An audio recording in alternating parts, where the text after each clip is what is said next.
Oh, y'all all talking about the Vancouver Demons? The Savages out of Vancouver? Shit. Holy shit. Now we gonna talk about all that, man. Welcome everybody to the stream. Do we have YouTube on yet? I know, we on Twitch and Rumble, but do we have YouTube on yet? Oh shit. I think we live. We live. Yo, this been a fuckery style weekend. I ain't gonna lie, it's been like a fuckery filled weekend, chat.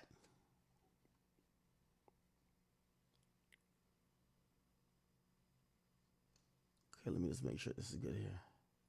All right, we good. All right, perfect. Yeah, I kept it low key for the weekend. I want to go see Kevin Hart. Shout out to my man Kevin Hart. He performed. It was pretty good. It's pretty good. Shout out to my boy Kevin Hart. Somebody said only 47 minutes late. I'm sorry, man. Somebody says you're being here on a 1K sexually arousing. We'll enjoy it. Yo, okay, so a few things done happen in hip hop, right? Couple more updates going on with the Fulio situation. We'll get into that. On the legal side, on the beef side, and shit, I guess on the question of is this nigga alive side, which that sounds crazy, but I'll explain more later.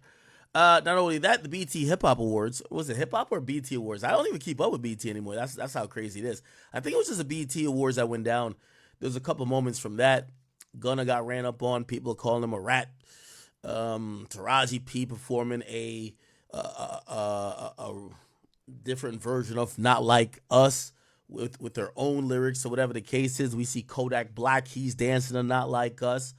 Obviously, we're going to talk about the main topic, which is Rick Ross, who happened to go to Vancouver for a show, wanted to play "Not Like Us," and that didn't turn out too good. What else? I feel like I'm missing one more thing that kind of majorly happened this weekend. What else happened? Oh, Party Next Door beefing with C Breezy, Jeremiah, and others over his ex being in their video. And what else did I see? There was something else. Yeah, Drake dropped 2 songs with Camila Cabello. Sexy Red showing up to the BT Awards with Keith. Okay, we'll get to the majority of this nonsense. All right. So, real quick, let's just kind of hit the obvious and the major story that's going around. Let's hit that out the park. First and foremost, guys, happy Canadian Day. So, if you guys don't know, July 1st, which is today, is Canada Day. All right. I'm guessing it's some sort of comparison to what we would call maybe Independence Day, because I don't think we have an America Day. I think we just have Independence Day, which is July 4th, if you guys don't know. But today is Canada Day, and everybody is celebrating their Canadian pride. And even though I've told you guys as many times, the idea of someone being from somewhere else, especially a different country, especially Canada and the UK, a lot of Americans usually feel those places are soft, and they usually feel that because they judge the accent, right? Now, Rick Ross, who clearly we know it's not necessarily chosen side. Him and Drake had words themselves, but he clearly is on the opposite side of liking Drake. Okay, they've been beefing, going at it, warring, squabbling. I was a little bit torn by everything that happened. I get into why, but remember, Rick Ross dropped a diss song in the middle of the battle, right? Like we were waiting for Kendrick. And basically, Rick Ross dropped Champagne Moments, which was responding to push-ups. He dropped it on the same date. Matter of fact, they sent it directly to me. Okay, my man Sam Sneak. Shout out to my man Sam Sneak. Sent it directly to me. He made it clear and abundantly clear that they had issues. He tried to explain it, and he said it was over some cease and desist, which later Drake tried to debunk or respond to on Family Matters by saying, "Yo, cease and desist for hoes." Anyway, the point is, Drake and Ross don't get along. Now, if you're wondering, because I know y'all probably want some backstory. Like, we've been trying to get some backstory. I talked to Sam Sneak a bunch of times. Sam Sneak is somebody who watches our stream too. Like, he's one of the guys who thoroughly, he's an industry guy. He's Ross's DJ, but he watches our stream. He fucks with it heavily. Okay? And yeah, we've talked from time to time about topics I've talked about on here. You know what I mean? He'll sometimes give me some insight or whatever the case is. And I asked him directly, I said, bro, like, what directly is Ross's beef with Drake? And I'm gonna be honest with you, like, he's a straightforward person, but I didn't get a straightforward answer. It was just kind of like, oh, like, Drake kind of, he like one of those guys that I didn't get much. Basically, I didn't get much from it, right?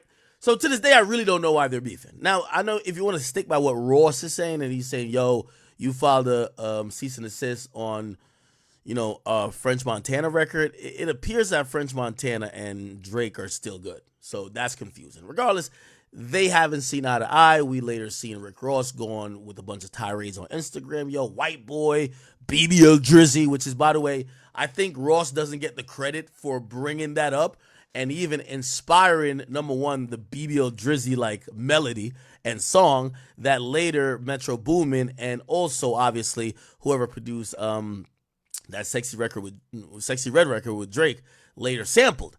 So again, I don't really know why they're into it.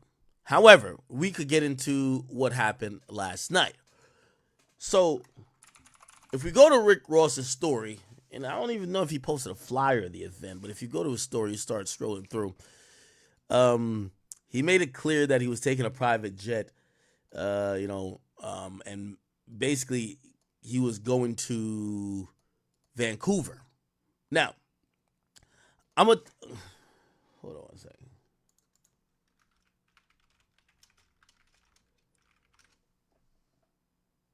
Okay. Yeah. So he was going to Vancouver. Now, to put in perspective, because I know a lot of people are not in the know. Like, if we put up the map, Toronto to Vancouver, like, it's not like a close thing. Actually, I think you have to like take a flight or something of the sort. But Toronto to Vancouver, let me see if I can pull it up on the map. Oh, actually, it's right here. It's literally on the opposite side. So, shit. Essentially, Toronto to Vancouver, both are Canadian, provinces or whatever you want to call it. Toronto is on the east.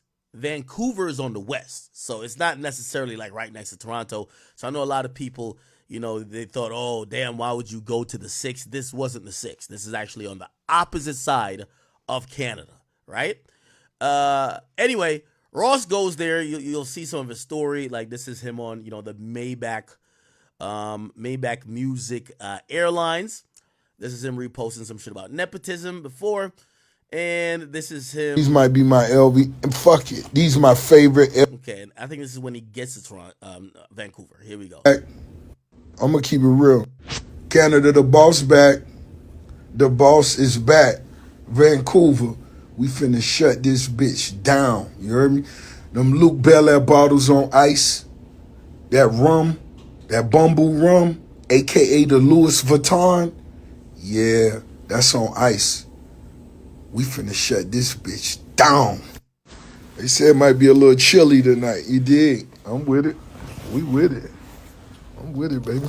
Now, this is not a Folio type situation, just to let you guys know. Um, Ross frequently posts everything he does in a day. So it's not like, yo, one day he's like doxing himself or like dropping his low, or he's not doing this to taunt Drake. He normally posts everything he does in a day with the exception of like taking a shit. Like, he posts everything. Okay? Port of Miami. Okay. And then Nepotism. he keeps posting. And then this is him at the event. Okay. Another picture of him at the event. I'm guessing like backstage somewhere. Another picture of him. We're gonna find out who this guy is. Does anybody know who this guy is? This isn't his DJ.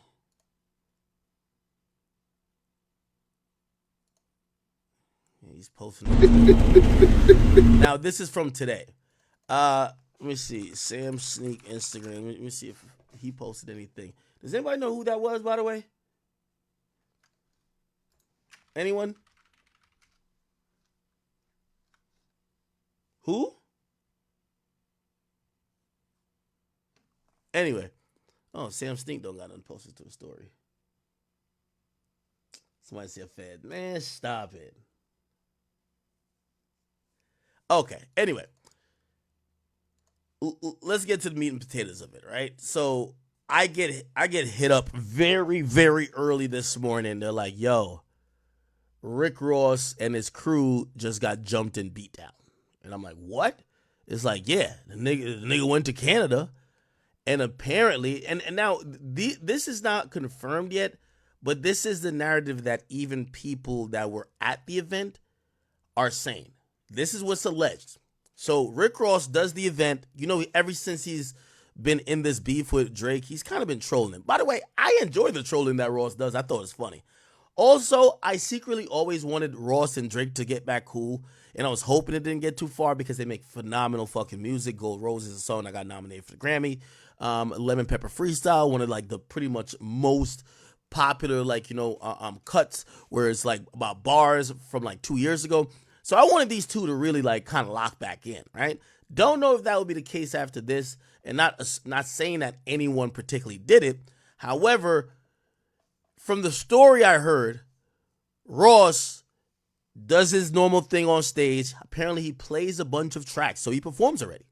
Plays a bunch of track that has featuring Drake, Stay Scheming, Aston Martin music. He plays these songs. I'm on one. He plays these songs and performs them. He's making the slick comments, but you know that's Ross has a personality. Now, from what I'm hearing, afterwards, he has basically, I don't know if it's the house DJ. I don't think it's his DJ because his DJ was kind of close to him, which is Sam Sneak. Allegedly, they played Not Like Us at his orders. So he wanted the crowd to turn up to Not Like Us. Who knows? Maybe he was trying to get a funny. I don't know. Okay? That's when supposedly people try to confront him about, again, from what I'm hearing, this isn't a Drake sent hit. So Drake didn't send niggas to go do nothing. But at a certain point, if you had a song basically saying, you know what I mean, making fun of West Coast niggas, and you go to the West Coast and you're demanding it to be played, somebody on the West Coast, maybe not close to Kendrick, might say, bruh, like, why you coming to my city and that's disrespectful to even us. So apparently they tried to like, approach Ross with that energy, like, yo, that shit's disrespectful, man. Stop playing with us. And Ross supposedly says to these guys, like, yo, y'all know who was gonna be here is the boss, nigga. The fuck? Like what you mean don't do what? And that instantly went to violence really quickly. Okay? I'm gonna play the videos. There's certain things and certain theories that's not confirmed. Some people believe the individual who punched at Ross is a Hell's Angel member. If you don't know, I've told you a long time about Drake's story connection with Hell's Angel. He had a Hell's Angel dude up in the Family Matters video, and people have said that Drake's ties to Hell's Angels is like really locked in. Also, Hell's Angels, when it comes to, I believe it's either Montreal or Vancouver, I'm probably saying that wrong. They're kind of heavy over there. So I don't know about the Hell's Angel angle. I'm working to like try to confirm it, but these are the videos that came out. The first video that you could see Ross clearly on is this. So let me play it.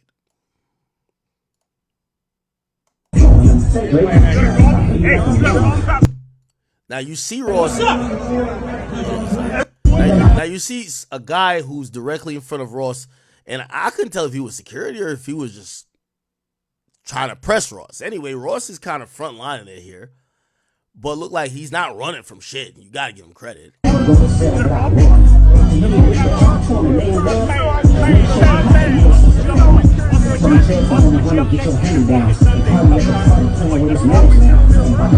Now, I'm gonna try to see if we could get like we want to hear like pretty much what they're saying. I think there's a better video that shows what they're saying.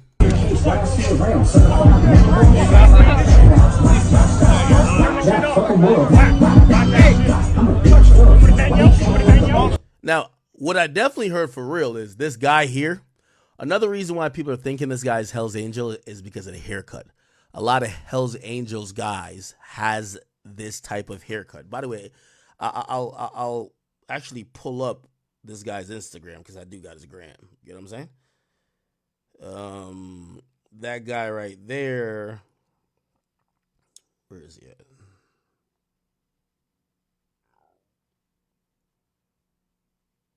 And by the way, I reached out to these guys to see if they wanted to talk. Oh, he deleted the shit. Oh wow. He deleted this shit. So this guy right here, his shit was up today because I messaged him. I asked him if he wanted to even come on stream. His name was Icarus Wolfhouse. Yeah, he deleted his page already. His page was up earlier. I'm pretty sure we can find an archive portion of his page if we just Google it. Yeah. Yeah, okay, yeah. This is the guy. This is the guy who punched Ross. Now, I know I ain't showed a punch yet, but this is him. Yeah.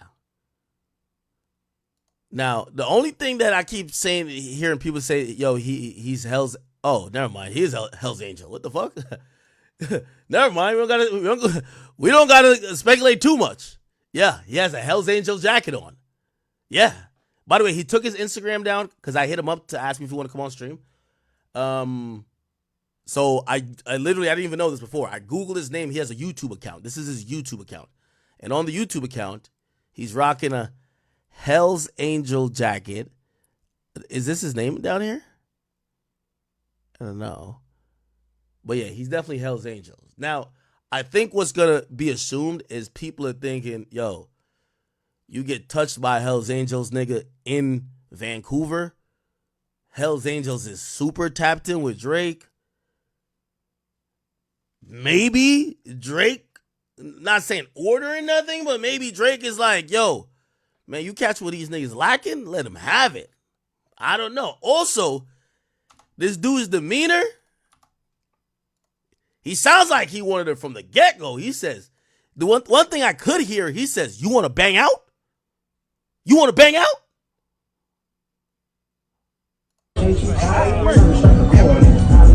Okay, now he swings at Ross. I don't know if Ross dodges it. We could kind of like go back and see. But he might have connected with Ross. It looked like, I seen like a drink fly. He might have connected with Ross.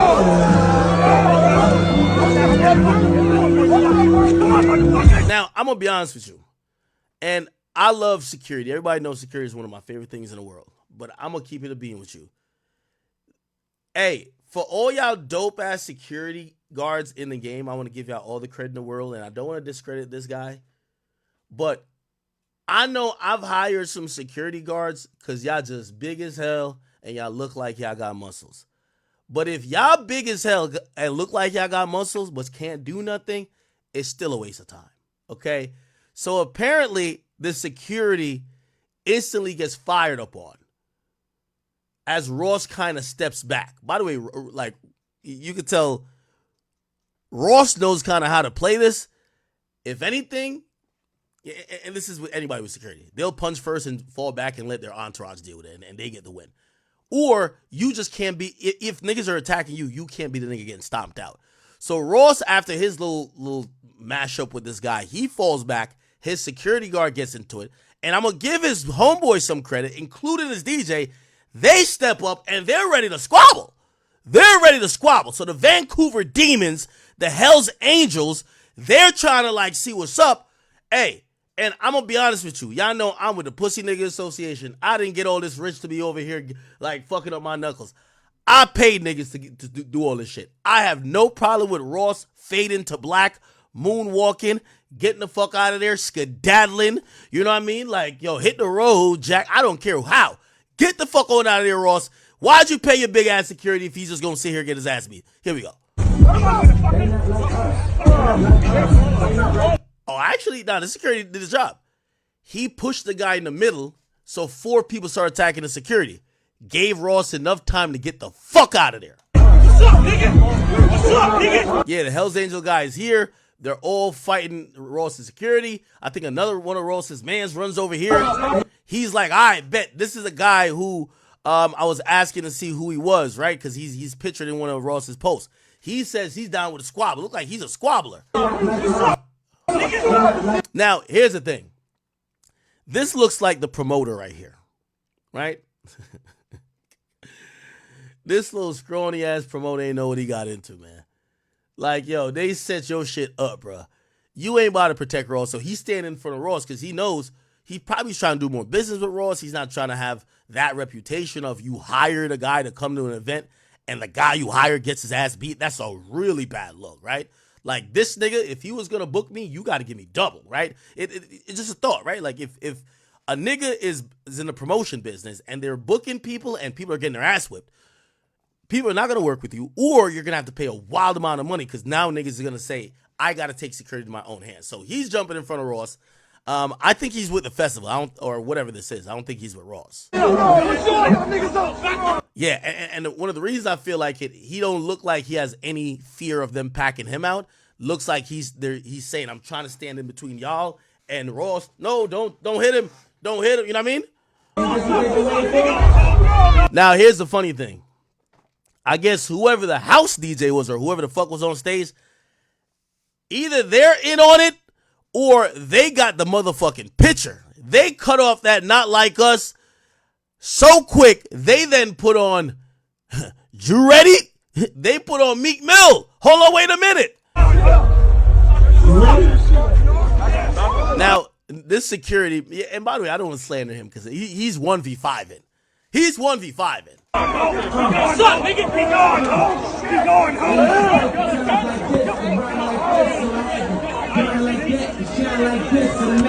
Oh my God. The kick to the head? Now, hold on. Let me see something. Let's see something else. All right. Wait.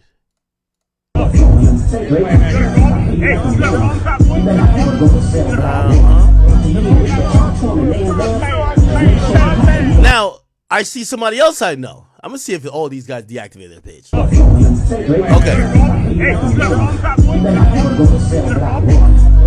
Now, this guy right here, he's a local Vancouver rapper. His name is Mercules. Hi, Mercules. Yeah, I know all y'all. This is him.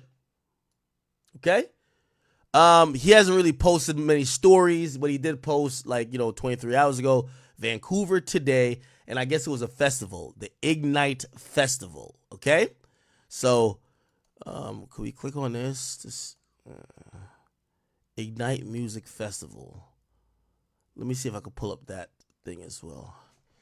Ignite Music Festival. Yeah. I want to see who was on the lineup. Clearly Ross was on it, right? Yeah, you see Ross right here? Ross was on it. Waka was on it. Sick Kick and Mercules. Okay. Now, the Hells Angels guy who fired up on Rick Ross, he rolls with the Mercule guy. So that's why he's not on the lineup. He raps too, but he don't got his rap career ain't busting like that. He rolls with this guy. I think you'll even see them together pictured somewhere as well. Let me see. You'll see them pictured somewhere together. Actually, I see it on the other dude's page, but he deactivated it. Anyway, this is the other guy who was there. But don't look like he's trying to say nothing about it.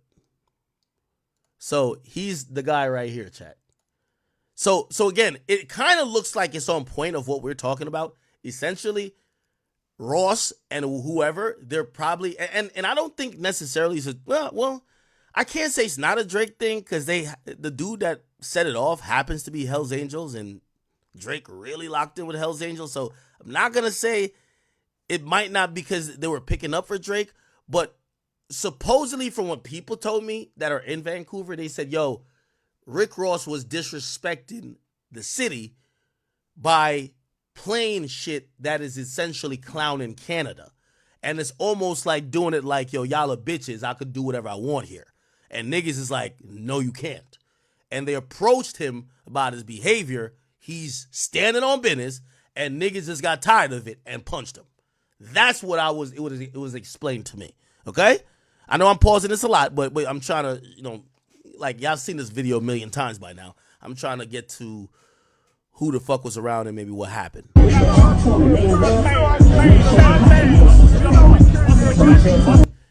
Now you heard what he said. He said something that's like, you know where we, you know, he said, you know, we came here, right? Like something that's, I can't hear it too well, but he's almost saying like he's kind of standing on business, saying like, yo, nigga, you know we here, right? What the fuck?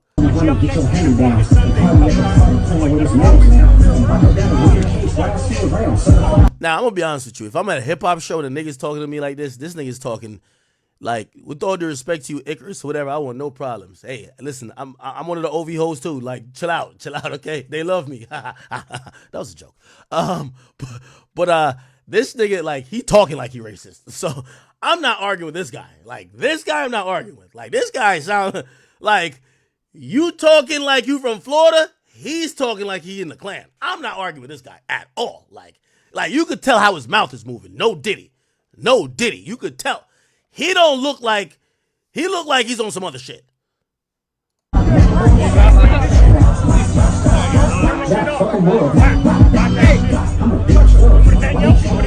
Yeah, anybody who says some shit like this, I'm not fucking with him.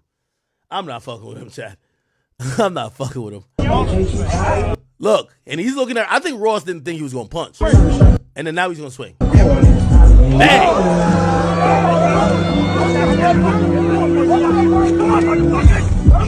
Now, I'm going to call Whack 100 in a few. So Whack 100 had told me that his guy, remember the game at Diss Ross? He says the reason why that didn't go too far is because Whack's guy is the head of security for Rick Ross. Which, if that's the case, and I only seen Rick Ross with one security, I'm expecting this guy to be the guy Whack is talking about. Maybe that guy has some information, or Whack does. We'll call Whack in a bit. But anyway, let's keep watching this. We'll go to some different angles. What's up, nigga? What's up, nigga? What's up,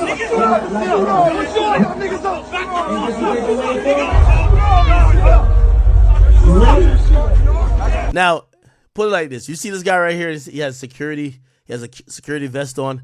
This is why, in most cases, you can't trust security.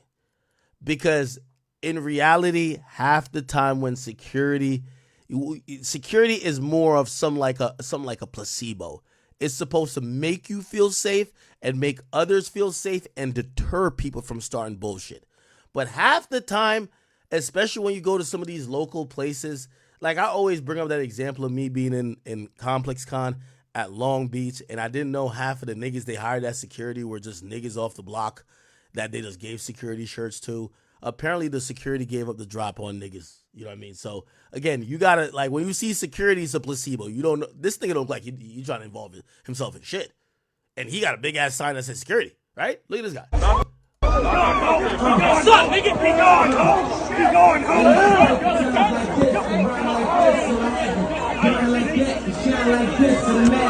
Wow, the kick to the head is mean. Now, I'm gonna be honest with you too. I know Rick Ross and how he moves. It appears that Ross was moving very, very light. Probably only had one security with him. He got his two mans, and he probably thinks he's good. Okay. Now here's a different angle. What's up? Every day. Now you see the security. I said he ain't doing shit. I'm hustling every day. What's up, nigga? Ross still talking shit. Somebody said every day I'm hustling, and Ross says every day. Oh shit. You gonna press us out in our fucking city, nigga? What's up? You say you gonna press us in our fucking city? Cheesing, fam. What's guaguan and cruddy? Wagwan Delilah. Seen your catty from afar.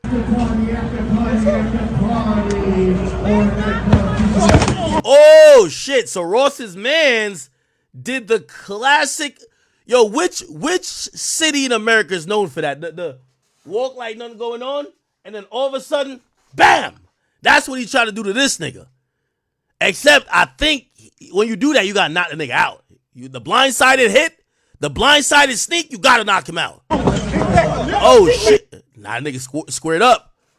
Ross is looking like, get me the fuck on out of here.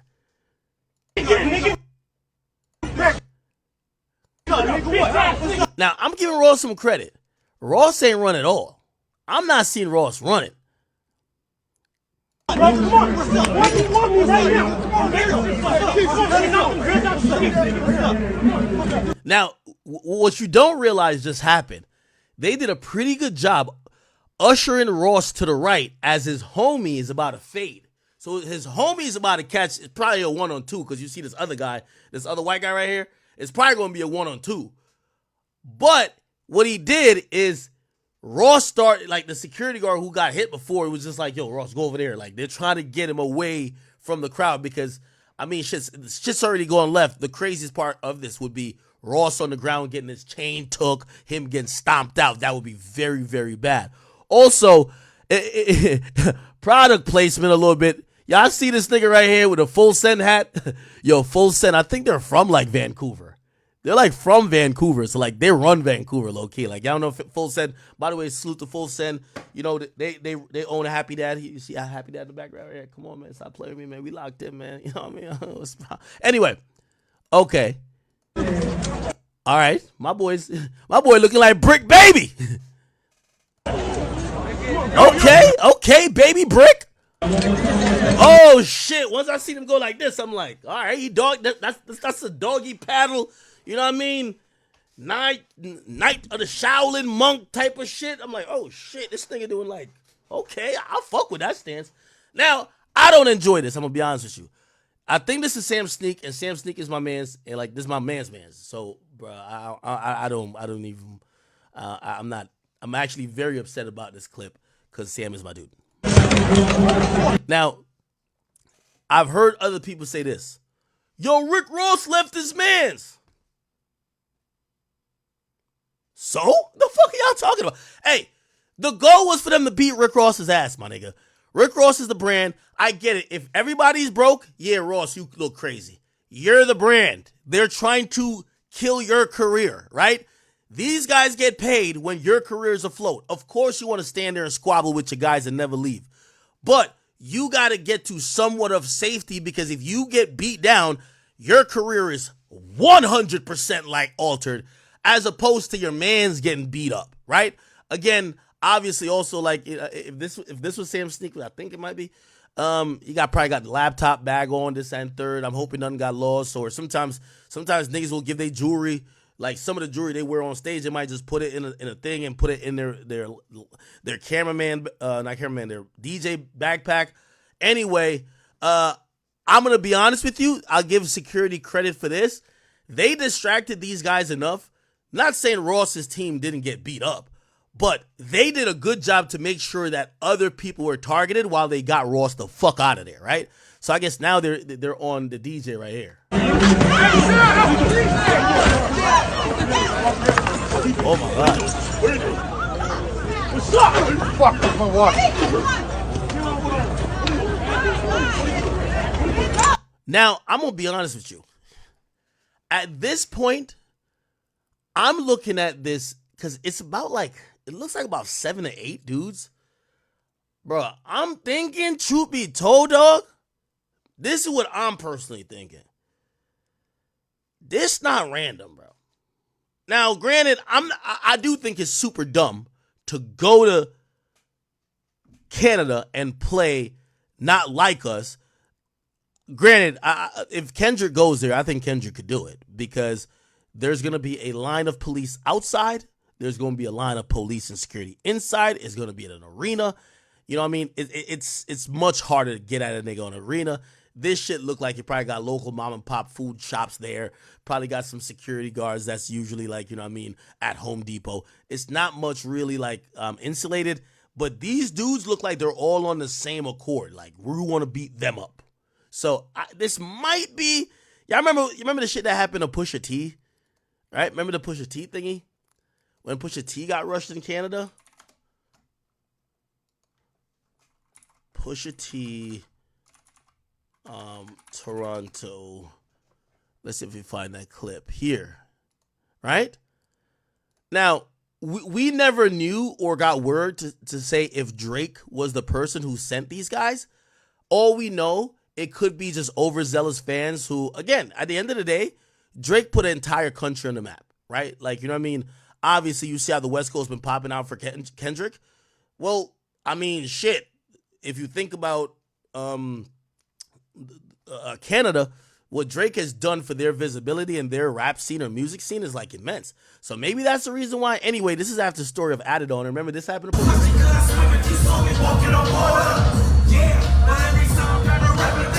So they throw something at him.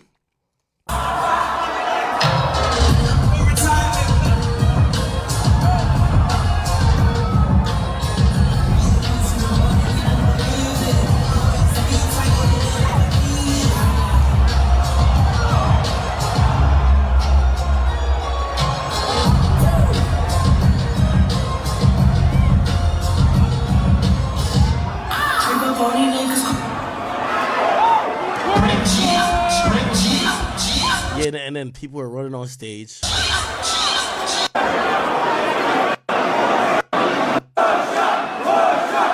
Now I think Pusha was unharmed. Did he come back out?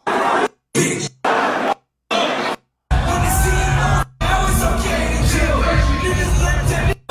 did come back out. Anyway, something about this kind of feels like it just wasn't that random. But okay, I also don't want to accuse anybody, including Drake, of doing nothing because we have no proof at this point. All right, we have loose associations, some Hell Angels guys. I know Drake is cool with them, but do you think Drake really sent, like, some of these guys came in with performers? So anyway, all right, that's one angle. That's one angle, and then this is another angle. What's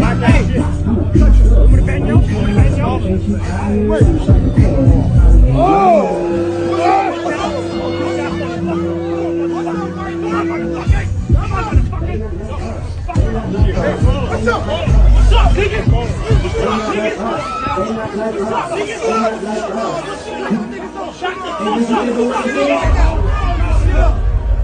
You ready? Yeah. We going home. We going home. We going home. We going home. Times like this, to rhyme like this, so I had to grind like that, to shine like this, in a matter of time I spent on some locked up shit in the back of the paddy wagon. Where's Mert? Where's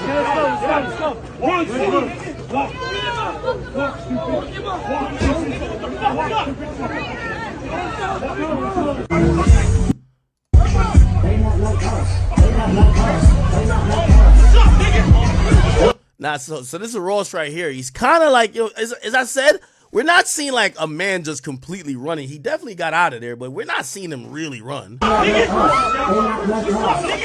he's smart enough to be standing behind the line of people, including this guy who I think is a promoter, and his bodyguard and his other friend.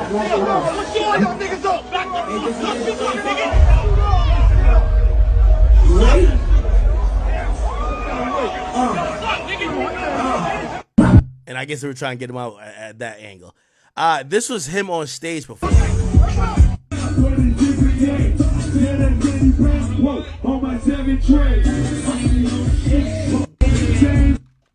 Yeah, that was him on stage.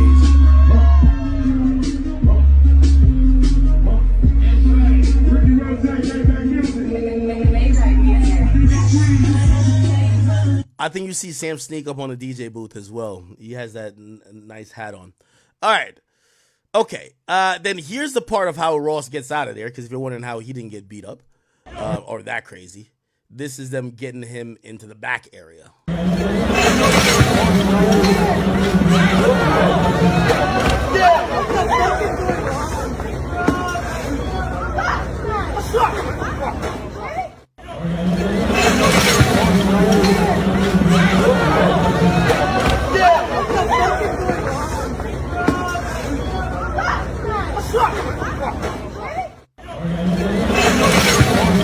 Yeah, so they kind of got him out of there. That's actually a good thing. And obviously, you see Drake liking this post. Says Ross met the BC Demons at his show tonight. He shouldn't have played the Kendrick Lamar record, and Drake likes it. Also, you see Chubbs, who also chimed in on that as well. So Drake also liked this post from Keep Six Solid, where it says plus size A rapper Rick Ross get pressed by white boys in Vancouver and Drake likes the video. Rick Ross inserted himself in a Kendrick versus Drake beef. Don't come to Canada if you have issues with Drake. Then the next thing shows a screenshot, and it says Ross getting evacuated from a show after receiving the beats. And it shows Chubbs, who's like the OVO enforcer, right? He's laughing at the post as well. All right. Pressa jumped in. He said, yo, Drake. He said, want me to bang out? He said, you gotta be the next intro, Crody. No fly zone over here. So I guess he's saying the white dude who's Hell's Angel that says, yo, you want to bang out? He says Drake should use as an intro, right? And I guess who had put this up, they say, oh, man, think my white, the person says, he said, man, think my white boys ain't on it. And then he says, Maybach music. Now, there's another video of somebody allegedly getting picked up off the ground. I wasn't trying to show too much like graphic footage, but here is one of the, here we go.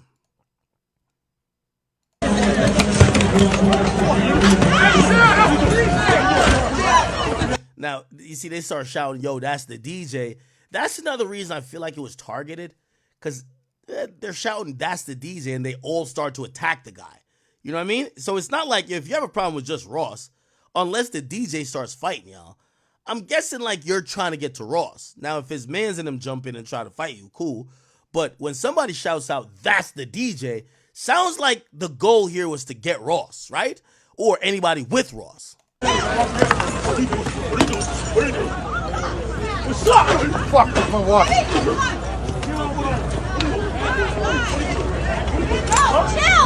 Chill. Go. What's up, dog? Baby, come on. Don't be so. Now, there's a guy that's laid out here, and I think this is the guy that was like, he was the one fighting first. He was the guy with Ross fighting.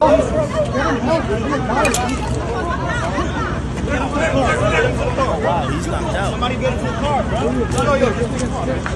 Justin, the guy's gonna die for the car. Yeah, and I think this is Sam Sneak. Yeah, Sam Sneak and the bodyguard come back, and I guess they're making sure their guys. He's gonna fucking die. I don't know. He's gonna die though. Shout out to Sam Sneak. He still had the backpack on. Oh wow, they just had to lift him up like a baby. Wow. Oh shit! Now these guys are ruthless. They're lifting up this guy's unconscious body like he's knocked out. Somebody even says, yo, I think he's going to die. And when they're lifting him up like a baby to go try to bring him to the car, one of the Hell's Angels guys come and drag him and yank him like to drag him back to the ground. It's not like he's moving on his own volition. The guy's knocked out.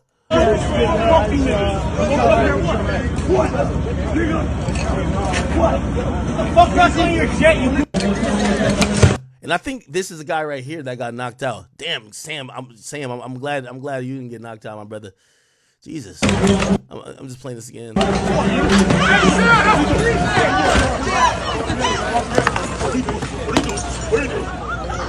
What's up? Fuck my watch.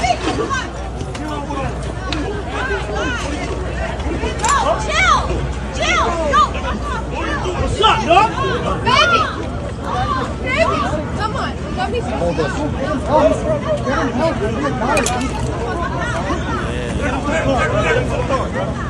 Somebody get into the car, bro. Justin, the guy's gonna die for the car. He's gonna fucking die. I don't know. He's gonna die though. Get into the car.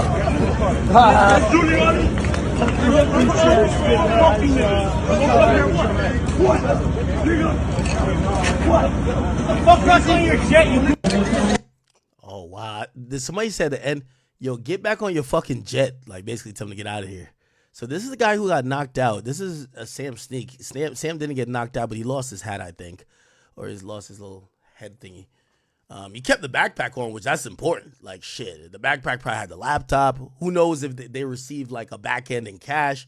It might have been in there. Who knows, bro? Anyway, wow. Jesus. 50's trolling already. 50's like, laughing my ass off. The Great Escape. Mika! Call the chasers! They're chasing me! Jesus Christ, 50 is hell. Oh my God. Then 50 jumps on here and he says, Hey guys, I just saw a very unfortunate situation that took place in Canada, and I want to say to everyone, that I hope that brother made it home safely. I hope that he now has a different perspective and a better sense of what to do and what not to do while you're out in the world. That part where the young guy went like, he did this little move and shit and got knocked the fuck out, like right there. That does not reflect him. That reflects his camp, and he might need to go get the Dream Chasers or Hey guys, I just saw. all right. Yeah, 50 is full on trolling. I'll get a little bit more into it. Let me give my opinion on this whole thing, and I hope to be fair and just balanced all throughout. Number one, I'm not gonna blame this on Drake, and I'm not gonna blame this on Kendrick. I'm also kind of not gonna blame it on Ross. Here's just the reality of it, right? I think this is a good lesson for rap fans, right? There's a bunch of rap fans that came into this beef or this battle between Kendrick and Drake, and they said, finally, we got a battle that nobody will get hurt. Well, maybe if it was just like, hey, about lyrical, miracle, spirituals, but you know what rap battles are these days, right? It's about clowning you, talking about personal shit. It's all about TMZ type of information. So if you and by the way, this is on both sides. You think that Kendrick ain't upset that Drake is saying his kid is fathered by another man? You think Drake ain't furious that basically this guy is purporting out there that you're a fucking pedophile? Like, I think after some of the stuff, like all that fuck him up. Let me tell you this. Once I seen both of these guys start getting to a certain level of subject matter, I know shit gonna go left. Bro, I've covered a million rap beefs. Now, granted, we don't believe Drake nor Kendrick will get hurt, right? Now, this looked like it was a small festival, and I think Ross probably just underestimated. You know what I mean? Like, he either really just thought Canada's pussy, or he just underestimated, like, maybe just how people would react to that. But this is the biggest moment, if you ask me, in rap history, with Kendrick and Drake going at it. The point what I'm trying to say is that none of these guys are to be blamed because they're battling. But for the fans who just think that this was supposed to be some peaceful shit, historically, this is kind of how rap beefs give it up. I'm going to be honest with you. And again, I'm not co-signing it. I'd rather it didn't happen. This isn't like some dope shit. But I'm going to be honest with you. When you get to, like, remember when I said it about the Nicki Minaj and what's her name shit and Meg Thee Stallion? You start talking about her dead moms. If she see you, she might pop you. Like, real talk. Like, at a certain point, people do stop rapping. Right? I'm pretty sure if Drake and him well, I mean, we've seen it with Pusha T on stage. Yeah, this is kind of like the idea that this Kendrick and Drake thing was just going to be like all about clean bars, yet we're celebrating songs that saying Kendrick beats his wife, Kendrick kid ain't his, Drake is fucking little kids, Drake got fake, we should have assumed that violence was probably going to be in the mix. I am not surprised. I am surprised that of who it happened to. I think Ross is too much of a boss, moves around like a boss, actually exudes boss energy. If I'm flying my private jet to your country, trust and believe. How much could this jet hold? We could have 8-9 people and I'm already paying for the trip. Nigga, I'm going to have me, my DJ, maybe a bitch you fucking with, and then the rest going to be security and goons, nigga. Right? And I think Ross's jet holds like 12. It should have been at least 5-6 niggas on there that is ready for action. Ross should have been moving a little bit better, right? That's just the reality of it. We can't be naive. I know some people are going to try to turn this into, oh my God. No. Niggas is rapping about calling each other pedophiles. You should expect if they run into each other, it's not going to be happy. You should also expect, and I've always thought this was going to be the outcome. So the Ross shit's a little bit shocking. But I always thought the ancillary people, like the people who are in the middle, That's how the Quentin Miller shit got done. Do I respect it? I don't. I really don't. You know what I mean? So I want that to also, like, that's my common theme. I don't want none of this shit to get violent. I don't respect violence on either side. You're not going to hear me saying, well, that's what y'all get for fucking with Drake. Nah. No, my nigga, it's a rap battle. It's okay. Even if you lost, it's okay. I'm not co-signing this action, but we have to be realistic and understand what rap battles are, right? There's usually a very thin line between, okay, we could rap and piece this up, or, nigga, when I see you, I'm slapping the shit out of you. And that is just obviously what it is. You get what I'm saying? Like, tell me if I'm wrong. Tell me if I'm wrong. So, I mean, I'm looking at this and I'm like, man, I think it's fucked up. And for everybody included. And this is the cost of rap battling. Now, I was talking to somebody about even the cost of being me, right? I talk a lot of shit. Mad niggas claim they hate me. Yeah, I spend a good amount of money trying to protect myself. I probably spend more money than niggas make. But it's okay. I got to make a lot of money to talk like this. It's fine. When you just came out of the most profitable rap battle of all time, like, Kendrick's song is going to go diamond. Like, yeah, Kendrick, you're going to have to double your security team. I'm sorry. That's just what it is. Drake, I remember Drake talking about the Meek shit, and he's like, yo, they had to do a lot more to navigate that situation because they were trying to make sure that violence didn't occur.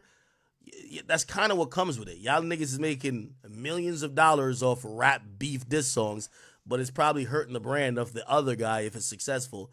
Yeah, take that money, invest in security, go scout out who's going to be at these events, and move accordingly, or else do what J. Cole did. This is what you know what people keep saying about the J. Cole thing? They think J. Cole was just like, I mean, we kind of do all think he a little pussy, but they're thinking he was just pussy in terms of Kendrick. I think he just didn't want this. Like, when you start talking a certain type of way and you start escalating that by bringing in other shit, that kind of almost beget violence, right? So I think this is exactly why Cole did not want to be a part of it. Cole is still walking around New York City by himself. If Cole came out and dissed or was continuing the back and forth, he would probably have a security concern and not think he could ride his pedal bike around New York City. You get what I'm saying? So, again, for everybody, like us as fans, sometimes we be naive. Like, why can't Kendrick rap about, yo, Drake, if you come to Oakland, it's your last show, and you're a pedophile without somebody getting hurt? Yeah, that sounds great. I love talking all my shit, but I know not to go a certain place. That's just what it is. Like, there are repercussions. So again, obviously, I don't want to see no violence. I don't co-sign this. I love Rick Ross. Actually, I thought he was the funniest in this whole battle. Sam Sneak is my man's, but I think we just got to be mindful. Boosie was saying, and I seen Boosie jump in. Boosie was just like, man, I try to tell niggas about this rap beef shit. I try to tell him. He said he ain't like it, right? And I remember when he first spoke about it, everybody was said, man, shut your old ass up. This is a beef that nobody's going to get hurt. Boosie, rap beef. He spoke about it, and this is what he had said. Let me see. Is it going to load?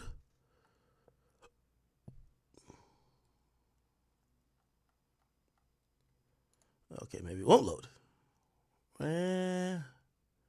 Okay. This is what Boosie has said in April. He says, everybody gassing up rap beef, shaking my head, all excited, saying this is hip-hop. Well, everyone in their crew not going to see it that way. And when it pop off, it really goes down.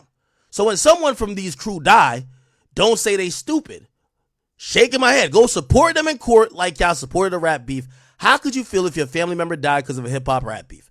I'm from Louisiana. Every rap beef I've seen, people die. Y'all so happy about who gonna win or lose, but a mama gonna lose her son. And ain't none of y'all going to the funeral. I mean, he has a point to an extent. Not great. I'm hoping, and I don't think nobody's gonna die. But I will definitely tell y'all one thing. When this issue started, right? Like, when this issue started, and I remember, like, even having a conversation, like, with Drake about it. Like, Drake himself was confused. Like, Drake, like, I remember he said, he was referring to the Like That verse, right? The Like That verse. He's like, I don't know if we're rapping or this nigga is on some gangster shit. That's literally, you know what I mean? Because Kendrick in the part of, by the way, I'm not blaming Kendrick and I'm not blaming Drake.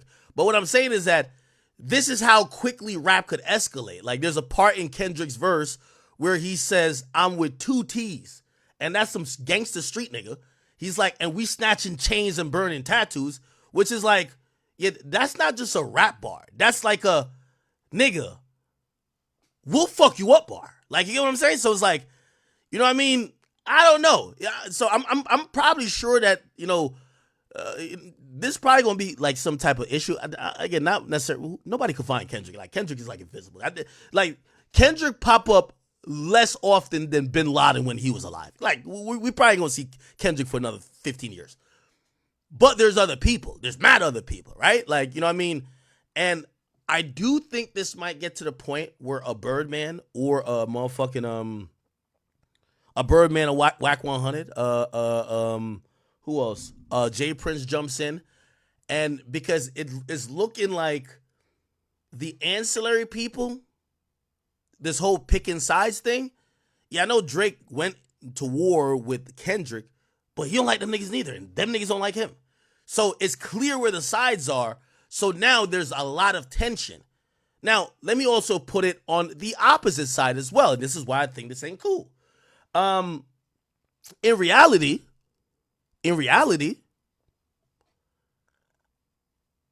now I don't believe Drake is behind this, but I think this also fucks this shit up for Drake. Drake loves Miami. Miami is his spot. Drake done gone to Miami and fuck all these bitches. He love Miami and Houston. He been running through both of them bitches. I'm going to be honest with you. I would think Rick Ross and his people who have so much ties in Miami, they're going to probably respond with making it uncomfortable for Drake and his people. Now, doesn't mean Drake did this. Doesn't mean Drake called a hit, but it's a reciprocal approach to, hey, I played a song and y'all feel so offended by it. Y'all doing this. Also, here's the thing. Drake is liking the post as well. So Drake is, you know what I mean? Drake liking the post, right? Look, Drake liking the post of niggas getting beat up. They're going to take it that way. You get what I'm saying? So the reason why I'm denouncing all this, because I think it makes everybody a target. It makes everybody a target, right? But I think what we could all acknowledge as fans is that we were wrong. When we thought that this would be the singular beef that violence wouldn't come from. And obviously, the shooting at Drake's house, I think all educated minds are not connecting it to this beef, right? We're not connected to this whole Kendrick thing. But this is like a direct representation. You know what I mean? That song, which is so funny. I hear all the people saying, yo, that Not Like Us record is so, yo, it's bringing people together. Okay. Yeah, I mean, it is in terms of like, you know, in certain precincts. But yeah, I think, you know, I would imagine people in Canada and also Drake are looking at that song as, all right, so that's my op now too. You're dancing to it, you're my op now too. You're fucking with this, you're my op now too. Okay, so again, you know, I mean, I'm not here to change the narrative about anything, but, you know, we just hope no violence or no more continued violence happen. And, yeah, but, you know, 50 wasn't done with that. Let me play what 50 was saying again. My bad.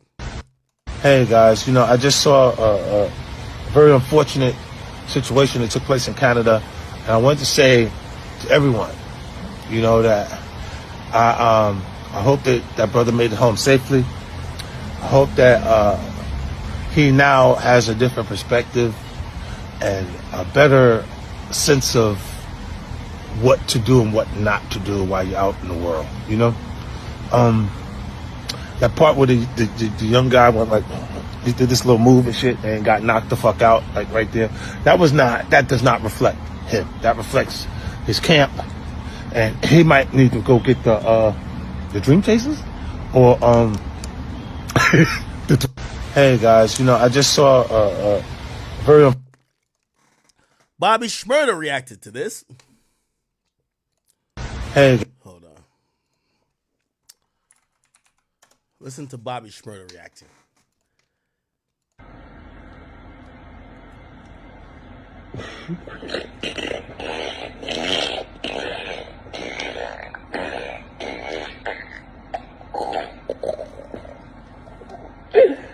Yo, cuz I went out like C Murder. Oh, my dead grandmother, son. I would have went out like C Murder, bro. I swear to God. I swear to everything I love, bro. I would have went out like C Murder, bro. Yo, I just see the videos.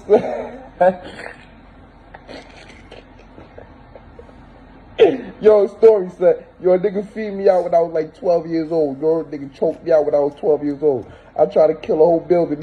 Yo, I just see what happened, son. Yo, y'all niggas.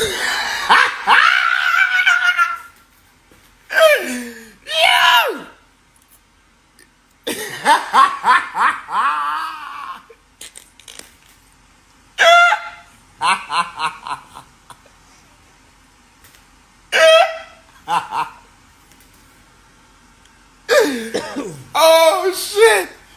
Empty the clip and roll the window up. You nigga that sweet. You nigga shit a butt. I want a red bitch. He said she finna come. Okay. Now, he had a caption that said, "This is why I do prevention before cure charity work. Why y'all do that to my son, Rose? Y'all ODing and y'all going to swing on the wrong person, and it's going to be our last motherfucking swing. Keep on going." Now, you know what the funny thing is? I don't know why people are talking about Ross like he's not like that. And I know y'all want to say, oh, he was a CEO. Ross has been in many high-profile beefs. Went at Birdman for Wayne. Him and Jeezy got into it. By the way, let's and this is why I'm also shocked by how Ross is moving. Because Ross has been in some real situations where he could have lost his life. In 2013, on his birthday, he actually, Rick Ross, when's his birthday, by the way? Is it like yeah. So in 2013, on his birthday, his car got shot up and he crashed the car. Somebody was trying to do a drive-by on him, supposedly. Rick Ross' car shot up. Yeah. He was inside a Rolls Royce, right? Now, I don't want to be sitting here and spelling everything out for y'all, but apparently, like, this was supposedly some also music-influenced issue that led to this. So rapper Rick Ross was inside a Rolls Royce that crashed into a Fort Lauderdale building after a shooting. It's a South Florida rapper Rick Ross and a woman were uninjured after someone opened fire on the Rolls Royce they were driving and caused it to crash into a building in Fort Lauderdale early Monday. He was driving a 2011 Rolls Royce eastbound when shots were fired around 5 a.m. Sounds like somebody followed him from somewhere, right? That makes sense, right? If you're driving at 5 a.m., look like you may be followed. Him and his passenger, 28-year-old Shatira Morganiel, heard the gunshots and tried to drive away. As the Rolls Royce tried to get away, the car crashed into a building. Neither he nor her were hurt. Police are still looking for the gunman. Okay? The occupants of the vehicle asked for the information to be withheld. They obviously, blah, blah. They obviously, with everything that took place, are fearful for their lives and the families' lives. Witnesses at the scene says as many as 20 shots. Police didn't say what the possible motive for the shooting was. Him and his girlfriend sat to the side and waited to get information to find out whether he was the victim or being victimized. Okay. All right. Now, also, there was another situation when him and Jeezy, most notably, Rick Ross, Jeezy, beef, and they ran into each other. This was when they ran into each other at the BT Awards, right? And supposedly shit got a little bit.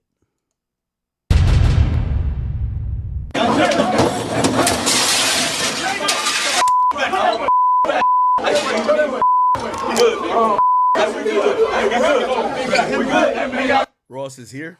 Oh, sorry, I can't see it. Let me play it again. Ross is right here.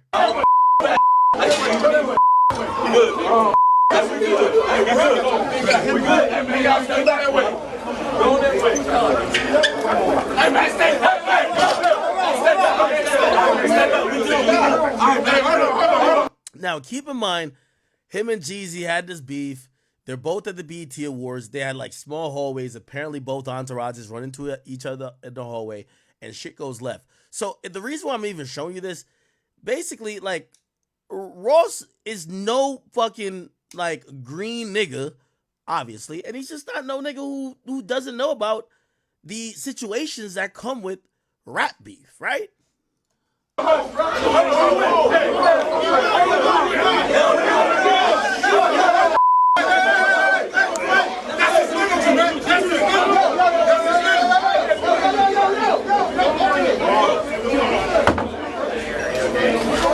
Look at Drama. Drama said, let me get the fuck on out of here. DJ Drama in the house. Yeah, I'm good.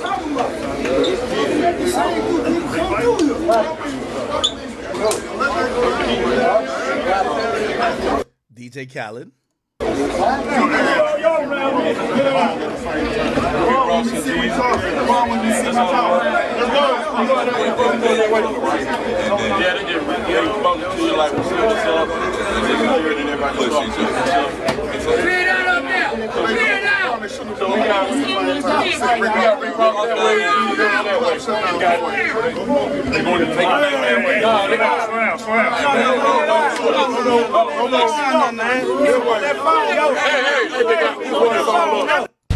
Yeah, so that happened.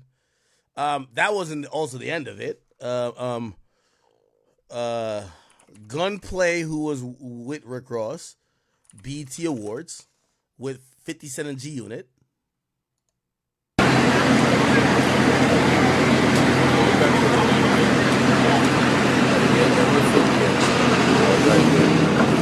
See that damn wall.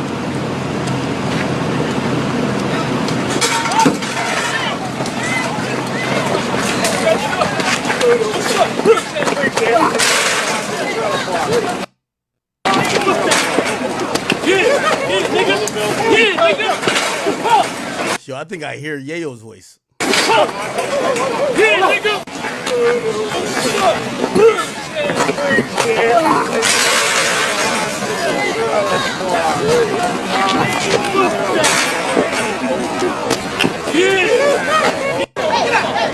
Anyway, the whole thing, they claimed that they had took his chain, beat him up. I don't think Ross is on the scene here. But anyway, the point is this, man. It's very clear that Rick Ross is no stranger to wait, what's that other thing? He's no stranger to like some turbulent situations because of rap issues. So that's why I'm so shocked that he's so nonchalant, or maybe he just put his faith in the events, like, you know, hands, right? Now, Ross is, you know, of course, acting unbothered. And what he said, he left the caption somewhere. I'll read that. But he basically said this. Let's see.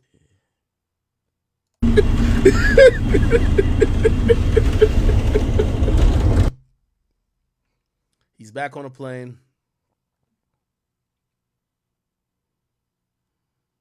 Yep. So Vancouver, it was fun till next time. Yeah. Do y'all know who that other guy is? We got to find out who this guy is. Let's see if we can find him. Chat. Now, Tell me if y'all found out who this guy is. now, Let's see. Yeah, this guy right here. Y'all figure out who he was?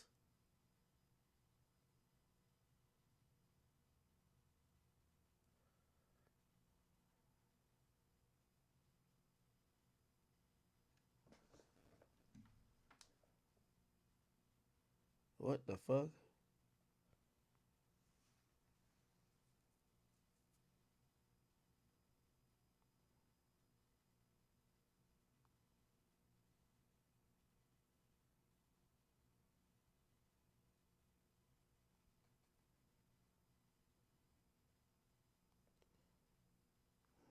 Okay, my bad. I'm getting like some bunch of DMs.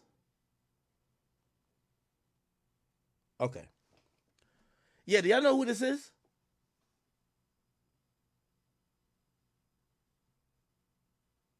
Now,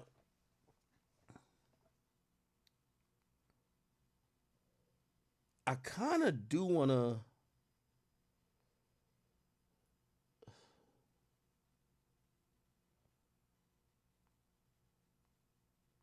What the fuck? All right. Okay. That's who? That's not Sam Sneak.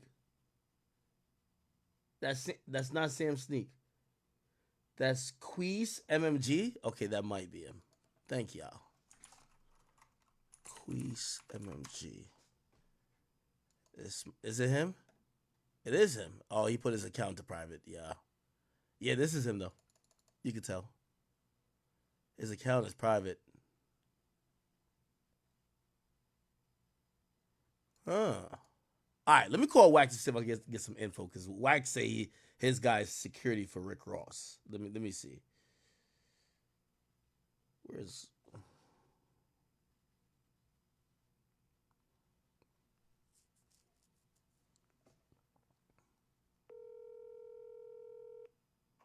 What up, bro? Whack, man? I'm on stream, man. We try to get some info about all that shit that happened in Canada, man. Well, I will tell you this: Drake getting too much credit. I know the team. I know the dude that run the team. I know what it was behind, what it came from. Drake getting too much credit. Niggas need to put some respect on that other big rapper's name up there. Shout out Mercules, right? Okay. But if you want, I didn't realize the guy that kicked it off is one of my drivers in New York. He's just Canadian and he runs point for dude's squad. So the nigga you seen get off on Ross, The Icarus dude, the Icarius or Icarus, that's his at name. No, that is not him. You want to know his that name? You my brother. You my brother. So I'll tell you who it is. Okay. Hold on. I'm going to tell you right here who it is. You can go pull him up because you are my motherfucking brother and I don't keep those secrets from you. His name is, you ready? Yeah. Willie, WILLIE, Protector with ER, PROTECTER. Wait. Spell again. Willie, WILLIE, the THE, Protector with an ER, not an OR. And that's him. Call on the dogs. He the one kicked it off. He fired on Ross when Ross ran, and he the reason why the team moved. Wait, this is a black guy. Listen, but I'm trying, bro. That's Canada, bro. Yeah. Okay, you know, shit. Some of them look like Drake. Some of them look like us. He run point on Mercury's squad. That's his street squad. Okay. He's my driver when I come to New York. I just had to pay to get him up out of there because the police niggas is talking. Oh yeah. Get him back stateside. Yeah, everybody privated their shit and or took it down. Hey, by the way, you had said one time, I think I heard you say it on Clubhouse that your guy runs point for Ross's security team. Is that him in the video? Is that him in the video or that's not him? No, that's not him in the video. My homie just did 22 years in the Fed, so he can't get in there. And Willie knows who my people is, and if that's the homie Big Duck with Fruit Town Power, if Big Duck would have been there, out of respect, they wouldn't have moved. Okay. Straight up. All right. Yeah, they wouldn't have moved. They wouldn't have moved out of respect. All right. Big Duck wasn't there. His Ross security team, his original team wasn't there. Half them niggas can't get in Canada. Okay, all right, that makes sense why he kind of moved with a thin group up there. I was saying, yeah, he got a group that was kind of assigned to him. You know what I'm saying? Yeah, Ross used to a lot of rap beefs. Like I was surprised he kind of was so thin, but it makes sense. I will tell you now. I got the recording when he called me this morning. I got it. Right, I got it. Who, Willie? So yeah, when he called me, he called me. Okay. He called me to my point guy Steve Marcano out of the Bronx. Willie, when I'm out here in New York, he's one of my drivers and shit. So he'd come get me. But he wanted him. He's not just a driver. The nigga's a security and everything else. Buddy from Canada. He from up top and he run point on Mercury's. And Mercury's, I know K. Slay put me with him. Rest in peace. So he runs point on Mercury's whole street movement. If you look at the shit, you see Mercury's put his hoodie on and walk away. Yeah. No, I seen that. Like I had to figure out who Mercury's was. But I will tell you this: is it over the song? Is it over? Is it over? Not Like Us being played because that was in the background. Well, I will tell you this: this is my disposition because I don't want to see no unnecessary violence. I believe the world needs violence when it needed, but it's unnecessary. It ain't cool. I put the call in to my G homie Big Duck to let him know that wasn't Drake's call, right? Because I don't want Ross out here mounting up on some retaliation shit with that, and my G homie part of that, and it's a risk they took on the wrong motherfucker, right? So I had to put the call in, right? So at the end of the day, it did start over the song. Okay. So it started over the song. The homie approached dude and like, hey homie, you did your thing, but that we can't go for it. Okay. Right? And by the way, Mercury's was on the lineup too. He was on the lineup. Merc and Drake run with the same crowd, but that wasn't like Drake called the dog or they like, homie, you in Canada, you can't do that. And he asked respectfully, and dude like, nigga, it is what it is, woo, woo, woo, woo, and Willie get off, bam, bam, blood tuck his tail, get out of here. Hey, I was watching. Why do you think if Ross know he kind of moved a little bit thin? Did he just think that there was his pussy? Because I heard him kind of mouthing out. He's like, he basically said, nigga, I know where we at. Nigga, we came in. A lot of woofing been going on. Listen, a lot of woofing been going on. Right? Ross got respect coming from me and my team and my crew because he got my G homie Big Duck over there. Now, let me enlighten you on something. Yeah. You know the dude you see with me with the kufi on all the time? He's always with me. Yeah. Right? Him and Big Duck is from the same neighborhood. You understand what I'm saying? That's why when the gang shit hit, I could only let that go so far because it'll erupt to some street shit out here quick. What the fuck I got? I got Lil John from Fruittown Paru is my right hand. Ross got Big Duck, that's Lil John's G homie from Fruittown Paru, his right hand. What the fuck? Paru gonna trump all. We not going at each other for no rap shit, so I killed that shit and turned it off. Right? So long as Ross got that Woody, you see all that shit that was out there for Kendrick? Yeah. All of that will always respect Ross because of that one man. Hey, but so this is the this is the part that's a little bit kind of confusing to me. What's that? I mean, even if Drake, why you just don't give bro a little bag and get the exclusive? What the fuck is the problem? I can't find these things. I'm wondering. I got him on my phone. He told me, "Whack, go. You let me know who you want me to talk to. Give me a little bag because I need it. I get the nigga. Just give him a little bag. Stop being tight. You run around and nigga, we go fuck off 20, 30 at the Gucci store for nothing. Get a homie a little bag, and I put him directly on the phone with you. Yeah, well, I mean, if you want to talk. Not only when I put him on the phone with you, I'll tell him you got to get online with bro, and when you get back to New York, you got to go do a sit-down interview. I'd rather give it to you than these niggas is calling me. Yeah, I mean, listen, we could put that together. Well, just let me know. You can do that today. You can just control the exclusive. It ain't no big deal. I'm gonna hit you about that if we could get him on here, right? Hold on, yeah. No, but I didn't want to ask you something in theory though, right? So even if Drake can pull the call though, right? Ain't Ross is gonna take it like, bruh. Nah, Ross can't take it like that. It's behind the song. It's behind the song. No. Ross can't take it like that because he chose to go in that area and play with them people like they don't love that man, right? Secondly, Blood got Paru with him.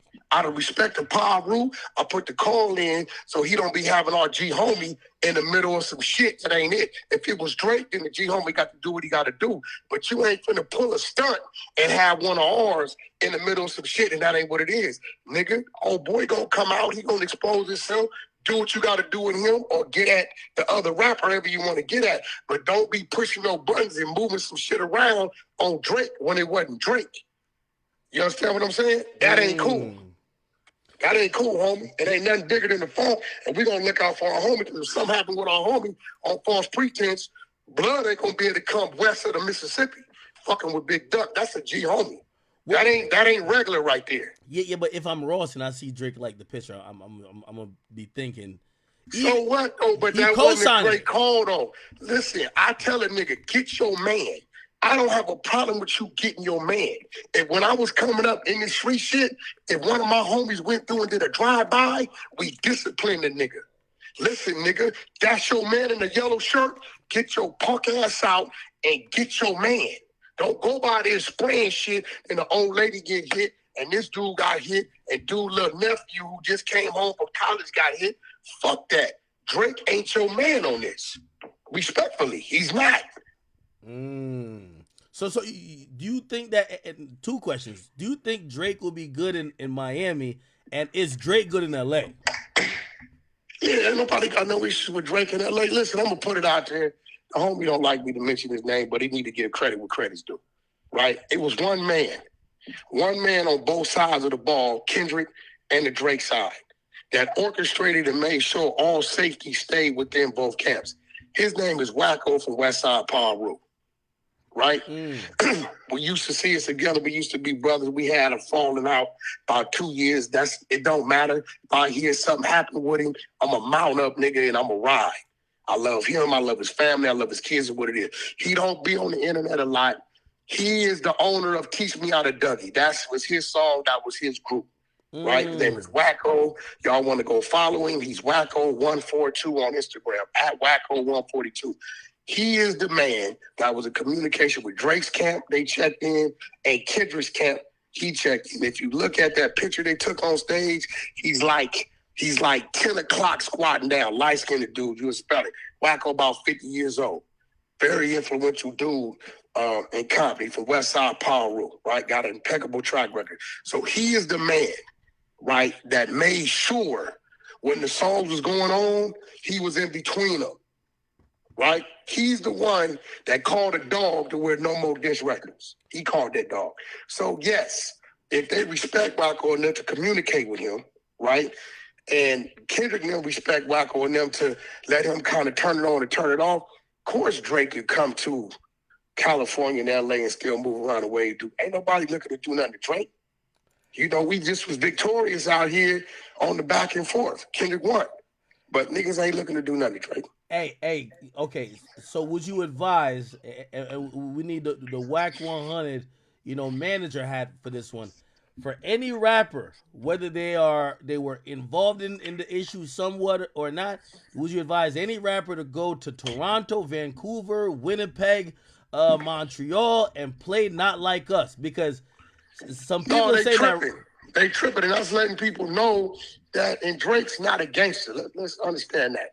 He come up around gangsters, you know what I'm saying? He had the Prince factor. He tapped in with the Hells Angels, though, ain't he? He had the J Prince factor. He had the fucking Cash Money factor, so on and so forth. Right, but what I'm saying is they love and respect that man, nigga. He's bigger than Michael Jackson in Canada. So understand that not just the gangsters, the regular motherfuckers. They ain't going for it, and they see that it really didn't go his way in the States. So, yeah, Canada is going to stand up for Canada. Drake is who he is. And you know what? He earned the right to have that kind of following. Let's just keep it real. He earned that right, bro. Hey, let me ask you something, man. Yeah. Listen, you a hard motherfucker to get along with, a hard motherfucker to build with. You don't trust nobody. Yeah. Right? Over years, we built a rapport, right? Yeah. No matter what go on with you, you think I'm gonna let a motherfucker play with you out here in these California streets? Yeah, I wouldn't expect you to. You know that, right? You watch me when we had Troy Ave up there. Wack disappeared. Wack, where you at? Troy, you got your kids with you. I'm clearing the parking lot for you. Yeah. You got to remember, I come from the rank of foot soldier on up to general. So I know how to play all roles. If you're a brother to me and I fuck with you, and you seen it with 6ix9ine. By the way, he just called me this morning. I got to call you, Wack. We got some business we got to put together. Right. You know, if I stand with you, can't nobody turn me. You know that. I don't give a fuck what the eyes are, right? So, yeah, at the end of the day, bro, that's Drake. And we just saw that Canada ain't going for it. They could have we don't give a fuck, whatever. We party. No. Is the West Coast tripping? Those say I come to the West Nah, Coast. nobody ain't tripping. These bitches want to fuck Drake. No. The niggas If is I'm still bumping bumping Family Drake. Nobody Matters, tripping. if I'm Huh? bumping Family Matters in my Uber, are they tripping? Nobody tripping. You know why? Why? Because Not Like Us won. Okay. It's just like the Super Bowl, right? It's just like right now. Boston Celtics won. We don't give a niggas on Boston don't give a fuck if you wear another jersey. We whoop your ass. We're gonna be like, all right, next time, my nigga, you're not like us. That's it. Nobody's tripping that shit, at all. Because it ain't like Family Matters was an ether song and it's like disrespectful. The motherfucker didn't stand up to what Kendrick delivered. So when you play that and we hear that, it just make niggas out here beat their chests even more like, yeah, bro, fucked over that nigga. Hey, so I said earlier, Ross did what he was supposed to do, because a lot of people are saying why he ain't stay there and fight with his other homies. One of his homies got knocked out. I said Ross is the bag. I said he did he ain't run, but he was supposed to get out. No. He got up out of it. He was over there hiding in the corner with a bottle. No. Hold on. But he was supposed to leave though. Like, did he well, see, here go the question. Here go the thing, right? And I'm gonna say this: if that was, who the fuck is running around here on some regular shit? If that was, J. Cole, yeah, right? J. Cole, I would have said he did what he's supposed to do. But see, here go the thing, homie. Niggas gotta stop popping that gangster shit, right? Knowing all you are is a rapper. You have a voice and a platform. Paint yourself to be who the fuck you are. You know what I'm saying? Why ain't gonna run around here like I'm a basketball player, 6'9", I can slam dunk from the free throw line. Because then when I get on the court, they like whack dunk, and I can't. I'm 5'8.5". Right? Nigga, you popping that shit. So the shit you popping says, nigga, you ain't supposed to do no what? Game wouldn't have ran. All right, hold on. But Game gonna get out. If you find me knocked out, you gonna find blood knocked out. We ain't doing no running. So we gotta stop perpetrating the fraud though, bro. Game's a squabbler. I'm like, imagine. No, you miss it. No, niggas is talking that gangster shit like you was a gangster. You can't turn your gangsterism on and off, nigga. That shit's on autopilot. You understand what I'm saying? Well, so he need to stop doing some of the shit he doing. Well, some people say that, like, I mean, there's different type of gangsters. There's gangsters who they might just give it up with the tool. They give it up with the pistol. Like, so it don't matter when it's time. Listen, you cannot play gangster and then when it's time to be gangster, you turn it off. And I'm gonna say this because it's really hard for me, but the respect I got for the G homie, I gotta control myself. Blood playing with Miss Gladys over there, and niggas is feeling some kind of way.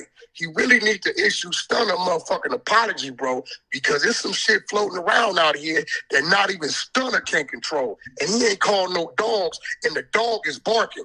So Blood need to really stop playing around here, this gangster shit, when there's real gangsters involved.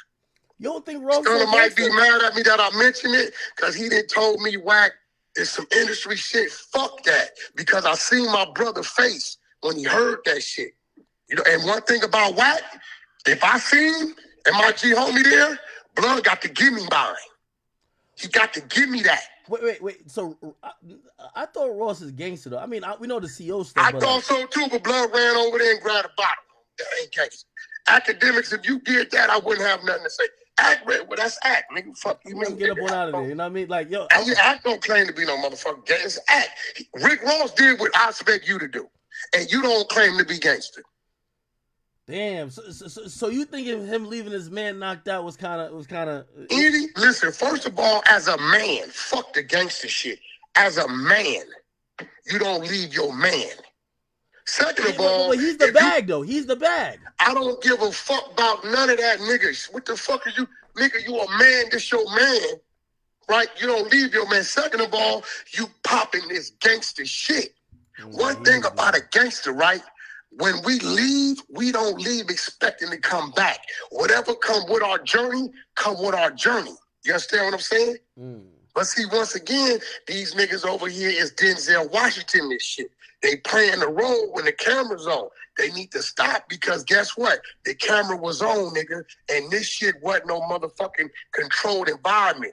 Nigga, it was for real. And what happened? Damn.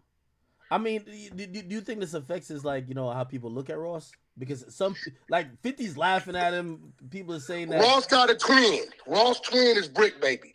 Brick Baby over here, no jumper capping like he gangster. I released the homie P Nice and DW Flame released a video showing you not that. Ross, it showed it occurred. The homie 5, blood get off. The one who I'm telling you need to talk to, he the one kicked it off. He the one approached and asked him to turn it off. Ross told the nigga he ain't turning shit off.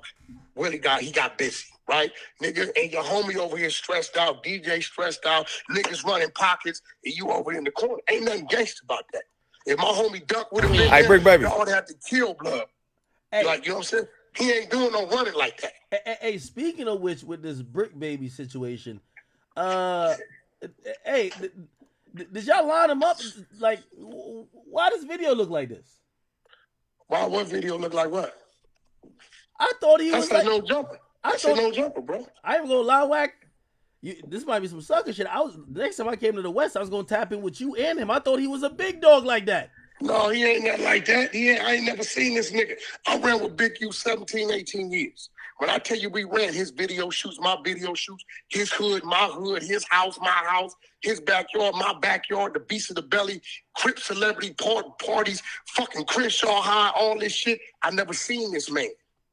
Why they grabbing his shirt like that though? Like he a killer? No, because the nigga he ain't no motherfucking killer. The nigga, if he's a killer, look, dude get his. I'm gonna tell you why I never seen him. He gets shot in his hood, right? Instead of healing up and retaliate, you know what he did? He moved to Atlanta and stayed out there damn near 10 years. No way. He started moving around. He met Thug them and Lil Roscoe them and moving around. He started doing little songs and shit. You know, the South is hot. You know, Big U went down there and got the Atlanta 60s going and shit. So the South is hot. They don't know this busted nigga that got shot on his block in LA and they went back and handled his business. They don't know this shit, right? So they like, okay, he's just this. So by the time he doubled back, he like, yo, Adam, let me whoop to whoop. Adam gave the nigga a shot. Nobody knew who that nigga was until No Jumper. Let's keep it gangster. Hey, you tell me Brick Baby's pre-No Jumper. Tell me something about him. I heard they call him the boogeyman out there. Hey, bro, the boogeyman don't get yoked up. Let me tell you something. I don't give a fuck if a nigga want to stop you. It's the way you grab a man to stop a man. The boogeyman don't get yoked the fuck up. That's it. Nah, I ain't gonna lie. Hey, yo, I'm a welcome. I warned the nigga. I lined him up. Bosco up. You know what I'm saying? Claiming a body on a real homie that he didn't do. Talking to an enemy. Loose Cannon is his enemy. Why are you on the phone as an Inglewood Blood talking to a Roller 60 Crip and laughing and clowning about a real Inglewood Paul Rule that got killed 2 days after he beat your ass as if you the one did that and you laughing about it? Now you got to face the homies.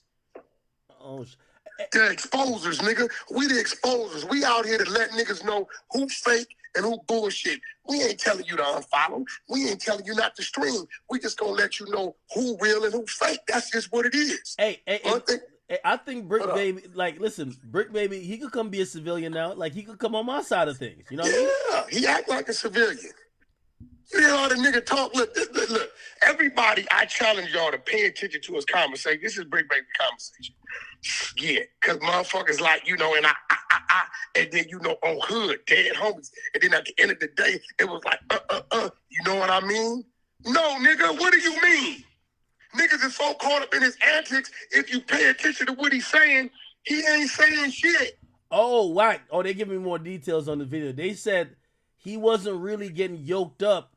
His hands was holding up his gun because he was about to air the. His hand wasn't holding up his gun because the homie took it. That's what, when you heard the homie say, I disarmed you, the homie took that. Yo, stop it, bro. Hey, listen, bro, I don't give a fuck what you're talking about.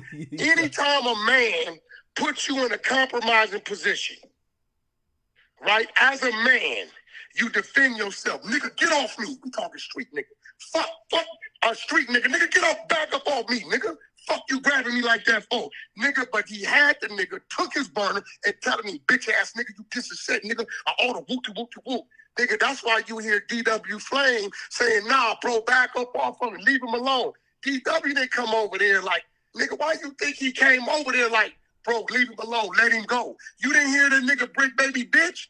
That's his bitch, his wife saying, let him go. What are you doing? If it was a friendly conversation, she would have been in a frenzy like that. Oh, that's his woman. Putting her arm between them.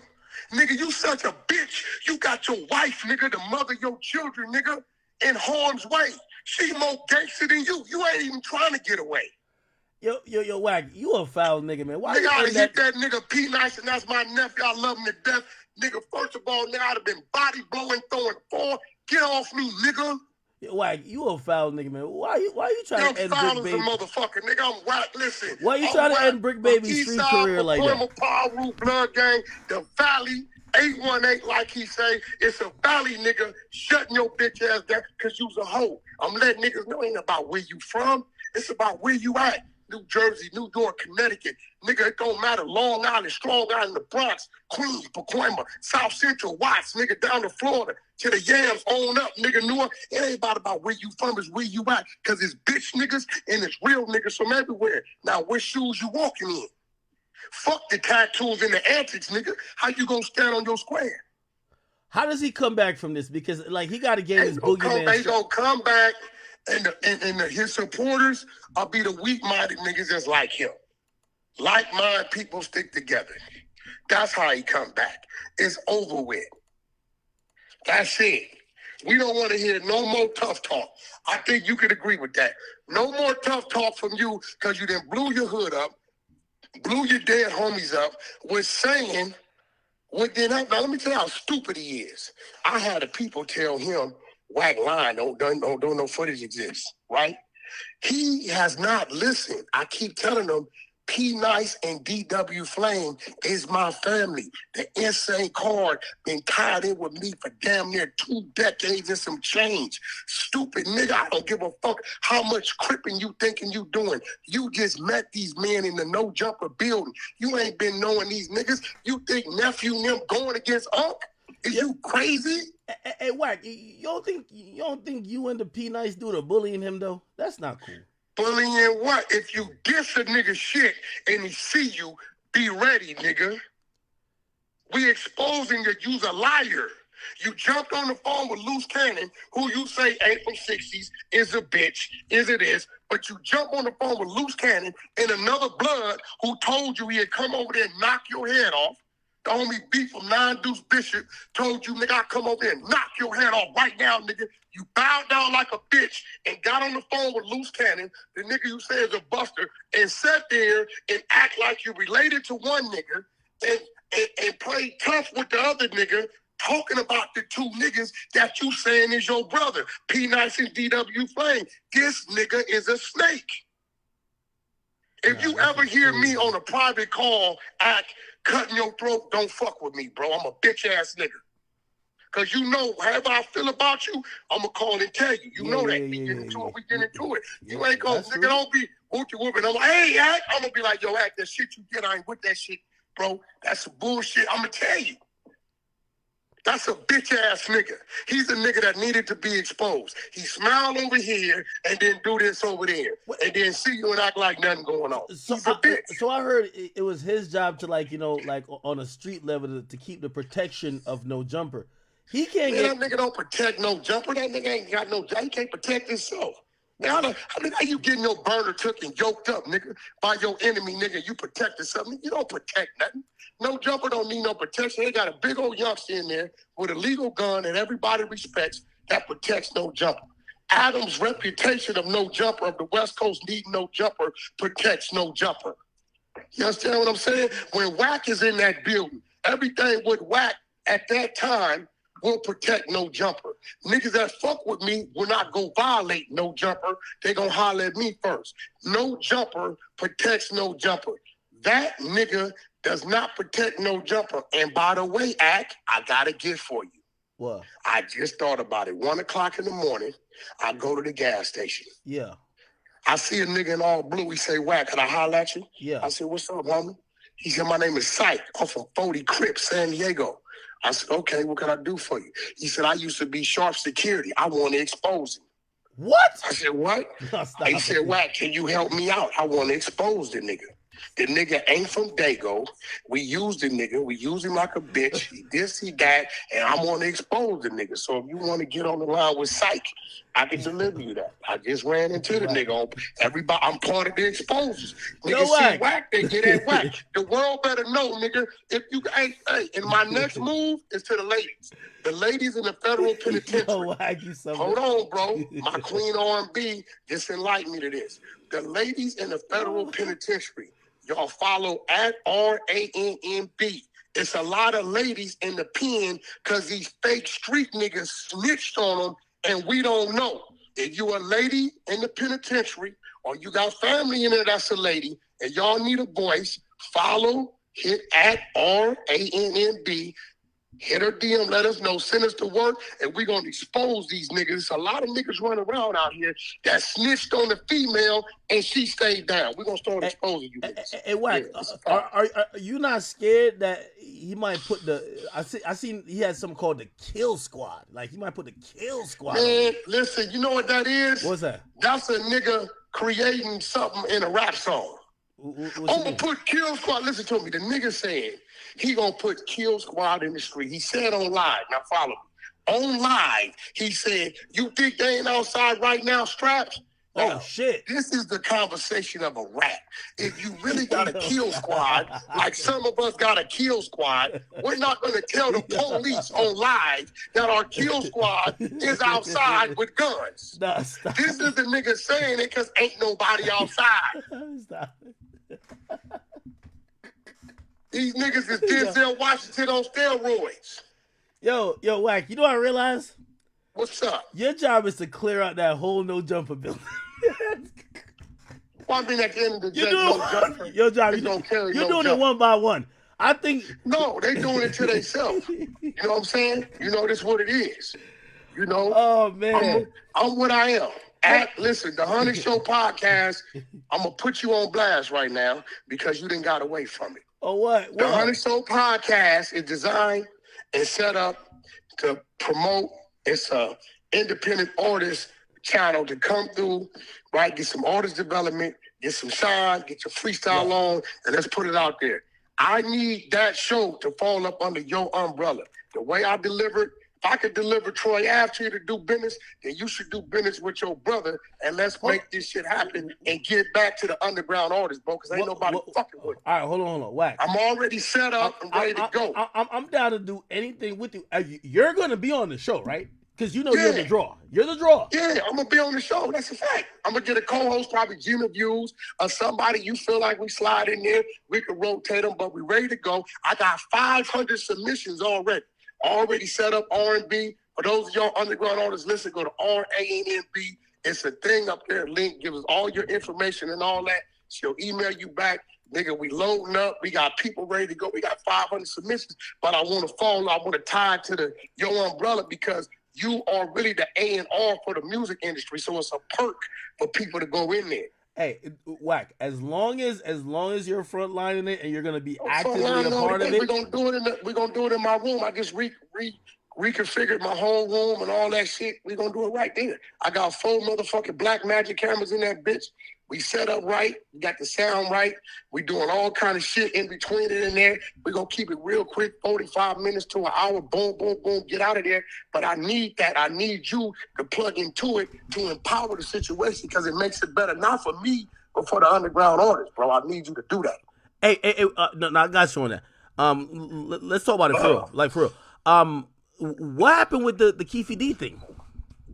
Keefy D be home. They just went, when you're dealing with the legal system, they'll do something, and if you go for it, you go for it. If you file an appeal based upon what it is, then they got to honor it. So what they was attempting to do is say, well, Wack's going to benefit from it, right? And they was using a law called Son of Sam law, which says you cannot profit off anything related to your criminal offense as a convicted criminal.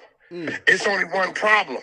He's not convicted. He's just charged. So at this time, he can do contracts. He could do a contract, sell his house, sell his lung and liver at the time he died if he want to. So that's been submitted. I haven't pulled back the money. The money's still sitting over there with the bondsman. They're showing me he's going to come home. You know, at the end of the day, then we're going to come home and we're going to do what we do. We're going to get back to business. You're really down to possibly put up $750,000 for him? $750,000. I got a check coming in a couple of days for like $2 million. You know, I'll run the $750 over there, show a loss real quick, and come back. I ain't tripping. Wait, and you sure? Because if I'm him, I might just run off. Like, yo. Well, you know, at the end of the day, let's do the math. You 60-year-old with cancer. You know you innocent. You got an ankle monitor around you. And you ain't financially stable like that. You don't have a passport. Where you gonna run to? Half of Compton don't like you. Half of LA don't like you. Where you gonna run to? And you know your best bet isn't just sitting here and fighting the case because you know you ain't killed nobody. If you run, by they catch you, ain't no trial. You guilty already. So, you know, fuck it. But at the end of the day, let me ask you, when have you ever made a profit without taking a risk? That's a fact. Have heart, have money. You know that, Act. I watched you when niggas thought you was balling when you was in an apartment, Act. Nigga, you took a chance on yourself. You poured the money. I know what your overhead is. You got some crazy shit going on over there. Yo, Wack. That's you taking a risk on yourself, bro. I know you have a hell of a play, nigga. Whatever this is a hell of a play. Listen, the Keefy D is definitely a big thing. It's needed. Shout out to 50 Cent. He gave niggas a blueprint, so you know, get with it. But the real play is the Honey Show Underground podcast for the underground artists. Today, I need you to call me when you get 15, 20 minutes. I'm going to have the Queen R&B send you over what we got set up so you can see it, show you how many people have already pre-registered, and let's get to this shit. I talked to Troy Ave the other day. He and Grace Spears, he'll be home within the next 45, 60 days. Yeah, right? Yeah. No, so, but let's get this shit going for the summertime so we can make us a star by Christmas. Nah, of course, man. Oh, man, that's love. crazy. All right, so do you want me to set you up with the dude because he over there because they all called me. I'm gonna tell him you want to do some business with him. Yeah. Hold up, and then sometime today you get online and you lock it down. All right, bet. We'll do that. Hey, in my side, my nigga bumping them. They like Act. We want to talk to Act. So sometime this week, I need you to come to the club out to the Honey Show. You want to talk yeah. I owe you like 2 of those, so I got you. Yeah, just let me know whatever day this week we get it done. All right, bet. All right. That was a whole call, huh? Jesus. All right. We got a couple of topics out of him. That's the thing with Wack. Like, you know, I'm super down to like do business with Wack. Especially when it comes to podcasts. I really think Wack is just content gold. Like, Wack thinks like a gangster content creator who's just really fucking smart when it comes to putting together content. So, like, you put a camera in front of Wack, it's auto-fucking-matically going to generate some type of traction because his whole demeanor is all about, you know what I mean? Like, it just exudes this type of energy. You got the whole Brick Baby shit going on. Yo, I'm actually so shocked that this happened. He got in contact with the guy from the Rick Ross situation. Yo, chat, am I a sucker if I call Sam Sneak? I don't want to call him, bro. Because also I don't want to put him on stream neither, too. You know what I mean? Like, I feel like that's a weak move. And I'm never thirsty for content like that to put call somebody like, hey, bro, did you just get beat up? Like, you know what I mean? Like, that's kind of like weird. Let me see.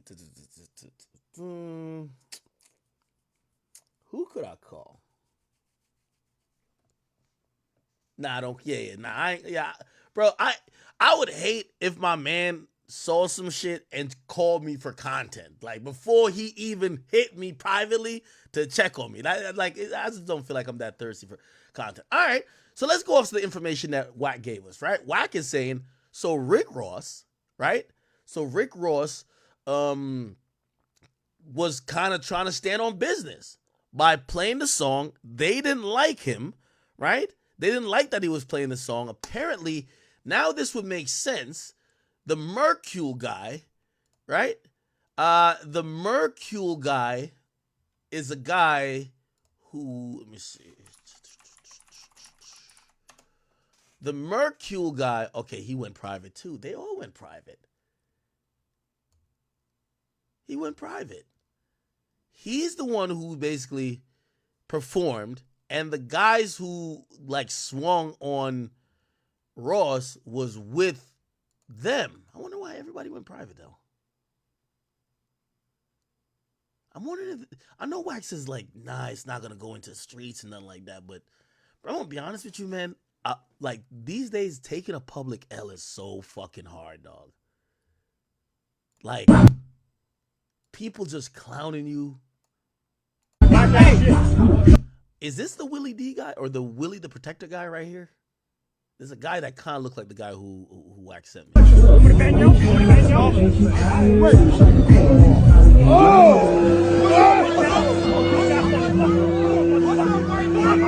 Craziest part about this whole clip, you hear in the background, a minor. I'm like, yeah, that's the worst part about the clip.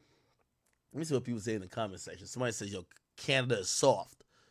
Somebody said Drake got ghost fighters and ghost riders. Somebody said Ross swung back.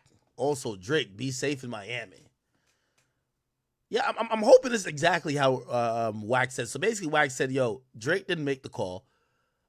Essentially, the call was made by this guy who is a rapper in Vancouver and the people he was with. So it was supposedly communicated to Ross like, yo, this didn't come from Drake. So who cares if Drake even liked videos of what happened? That ain't from Drake. So there should be no repercussion or retaliation to Drake. And if that's the case, I mean, yeah, I would imagine Drake is still very welcomed in Miami. Not saying that I even personally believe that Rick Ross could make Drake not welcome in Miami. Honestly, Drake moves too elaborately, and when I mean elaborate, like he moves with like just too much security, bro. Like, and it's not like he's usually don't move with security like that. He moves with an extravagant entourage. Not saying that could stop anything or stop everything, but he also doesn't appear in the places where these things could happen. He's not just chilling backstage at a show with a random artist that could walk up to him. Right? He's also not chilling. He's also not going to be at a club. Well, he might be at a club, right? He do be at clubs. But he won't be at like a club where he's getting booked. We haven't seen him in a club in a minute. If he's in a place that he's performing, it's only his show. So he could kind of get around a lot of these things. Like, when would people really get that opportunity to have one of these moments with Drake? Everywhere he's going, he's shutting down. Somebody says, what? Drake need to stop doing petty things because security exists for a reason. Somebody says, well, Kill Squad. Yeah, that nigga Brick Baby got something called Kill Squad, right? Are those dudes still alive that choked him out? Huh. Somebody said Drake also ain't walking through crowds. Yeah, that's another thing too, right? It's like when people talked about, like, I'm not jumping topics here, but remember when we were talking about this whole situation with Mike Knox and everyone was like, oh my God, Meek Mill is a menace. You know what I mean? And they were basically talking about, like, I guess he deleted the apology. He apologized to a bunch of guys and Meek Mill for disrespecting him. And he was in like this sweaty t-shirt with like a bacon neck, and people were like, bro, you got choked out before this, or somebody tried to put hands on you. And he came out and clarified. He said, no, none of that happened, but people are still not believing him. I remember a lot of people say, yo, well, Meek Mill must be on a revenge tour. Wait till they catch up with 50. And I'm like, you wouldn't catch 50 just walking down a random street block in Philly. If you're going to catch 50, you're going to catch 50 in a very major way, because 50 is doing arenas these days. He's not just chilling out here, just walking down random street blocks, which that's kind of where a lot of these things, you know, I'm not saying it only happens there, but it's easier to happen there, right? Like this festival. Nepotism. Like, again, let's see if we could, what's the name again? Festival, Vancouver. What was the name of the festival? Let's put Rick Ross. Rick Ross. Okay. Oh, they got some shit on TMZ.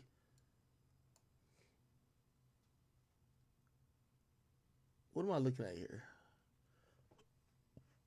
This is a different angle. This is Ross.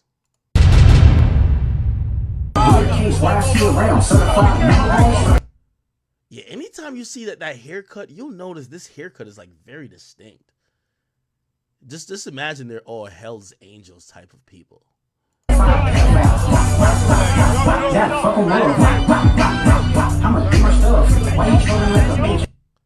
Now, Ross is face to face with this guy.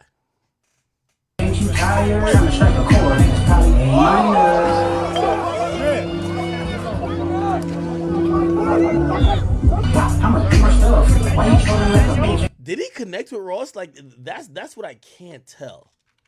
Did he connect with Ross? Oh, I don't know if he did. Something did hit Ross, but I don't know if he got it. It sounded like it was a clean hit, but I don't think it was clean. Did he? Maybe. I don't know. Maybe. I thought this white thing was this guy's sleeve, but no, that's Ross's cup. Yeah. Oh, and Ross's cup spills. Yeah, Ross's cup spills. Bro, I ain't gonna lie to you. I don't even want to perform nowhere where niggas is like with all due respect. Like, look at this nigga right here. These come on, bro. Like, these niggas look like.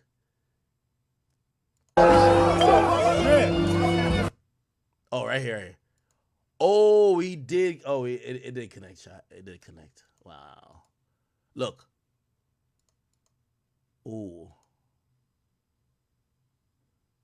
Oh.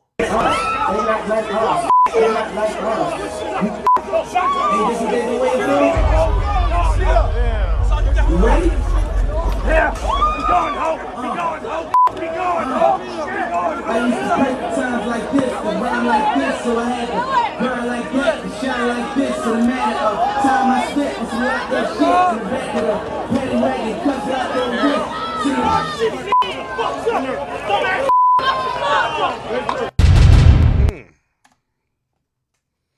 Okay. Let's read what TMZ had to say. So when it said Ross doesn't seem impressed about last night's events, he tells TMZ Vancouver's a beautiful city and I can't wait to go back. He claims no one on his team was seriously injured after the brawl. All is fair in 2024 rap wars. And so Rick Ross had a rough night at a show in Canada, got into a physical altercation with some guy, and triggered a melee that was captured on film. It all started when the rapper performed at Sunday's Ignite Music Festival. After the gig, around 10:30, he stepped off stage into a crowded area, got into a heated argument with other men over their choosing to close out the set with Kendrick Lamar's Not Like Us blared in the background. We're told about 15 dudes approached Rick and formed a human wall so him and his crew couldn't move around them. TMZ obtained. So I gotta imagine, these guys probably, this ain't no hit from Drake. These guys probably just felt like, yo, you're dissing our city and the guy who's probably helped a lot of people out in this country, and you like we look like pussies if we don't do nothing, right? Because if they were there just to try to beat up Ross, why not try to attack him before he performs, or like when he gets to the venue? It seems like they only attacked him when that song played, and it looked like, I don't know if they played the song twice, but if you listen to where the song was, looked like it was very early on in the song. TMZ obtained a video showing a verbal confrontation between the two parties and Rick having a tense exchange with one of the men. It soon escalated into violence. Check out the clip. The dude arguing with Rick suddenly slugs him in the area around his head, causing liquid from his drink to fly into the air. From our vantage point, it's hard to tell if Rick was punched square in the face. Chaos erupted, and the two groups got into a brawl, leading several men to brutally kicking another guy, beating him with their fists. Our sources say the fight eventually broke up, and everyone went their separate ways. Yo, by the way, Grand, whoever at TMZ clearly follows you. Like, if you can see this is Grand's little profile picture. If that's could be seen, they follow you. Okay, Drake. So Drake like this shit. As far for Rick, we're not sure what happened to him either. We contacted his rep, who didn't have a comment. However, Drake offered his 2 cents liking a social media post about Rick's assault. Interesting angle.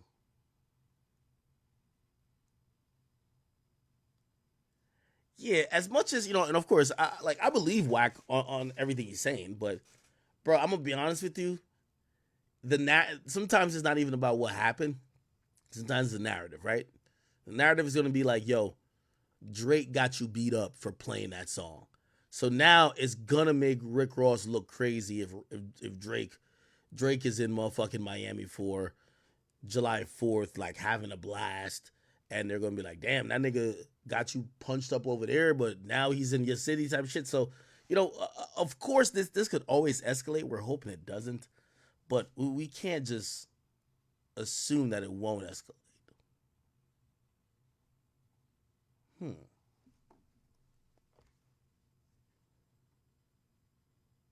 Let me see.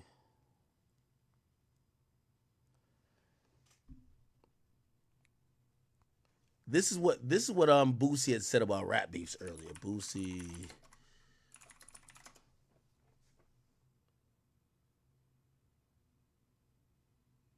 Here we go.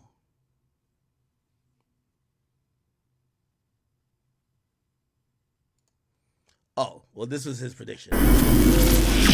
Shout out to Guy, by the way. Now, I'm going to address what you said. I'm going to go down the line and name a ton of rap beefs that had nobody dying and no violence. Ja Rule and 50, these niggas, this cameras went on, shit was going down. Shit was going down with them, yeah. Shit was going down. 50, I'm steady naming them. 50 got stabbed. I'm steady naming them. Nas versus Jay-Z. Nothing happened. LL Cool J versus Cannabis. Nothing happened. We don't know that. It wasn't social media. Nothing happened. They would have talked about it.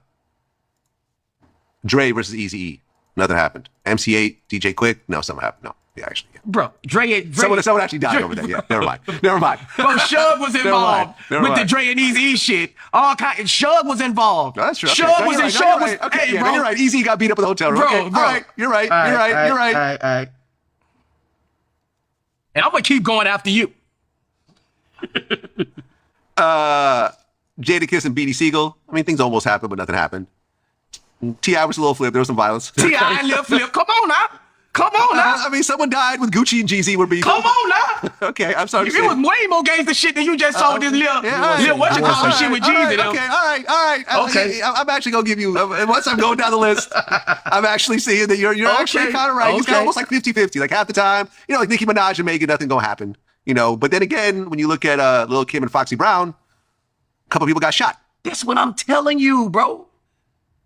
That's what you don't know the string off shit.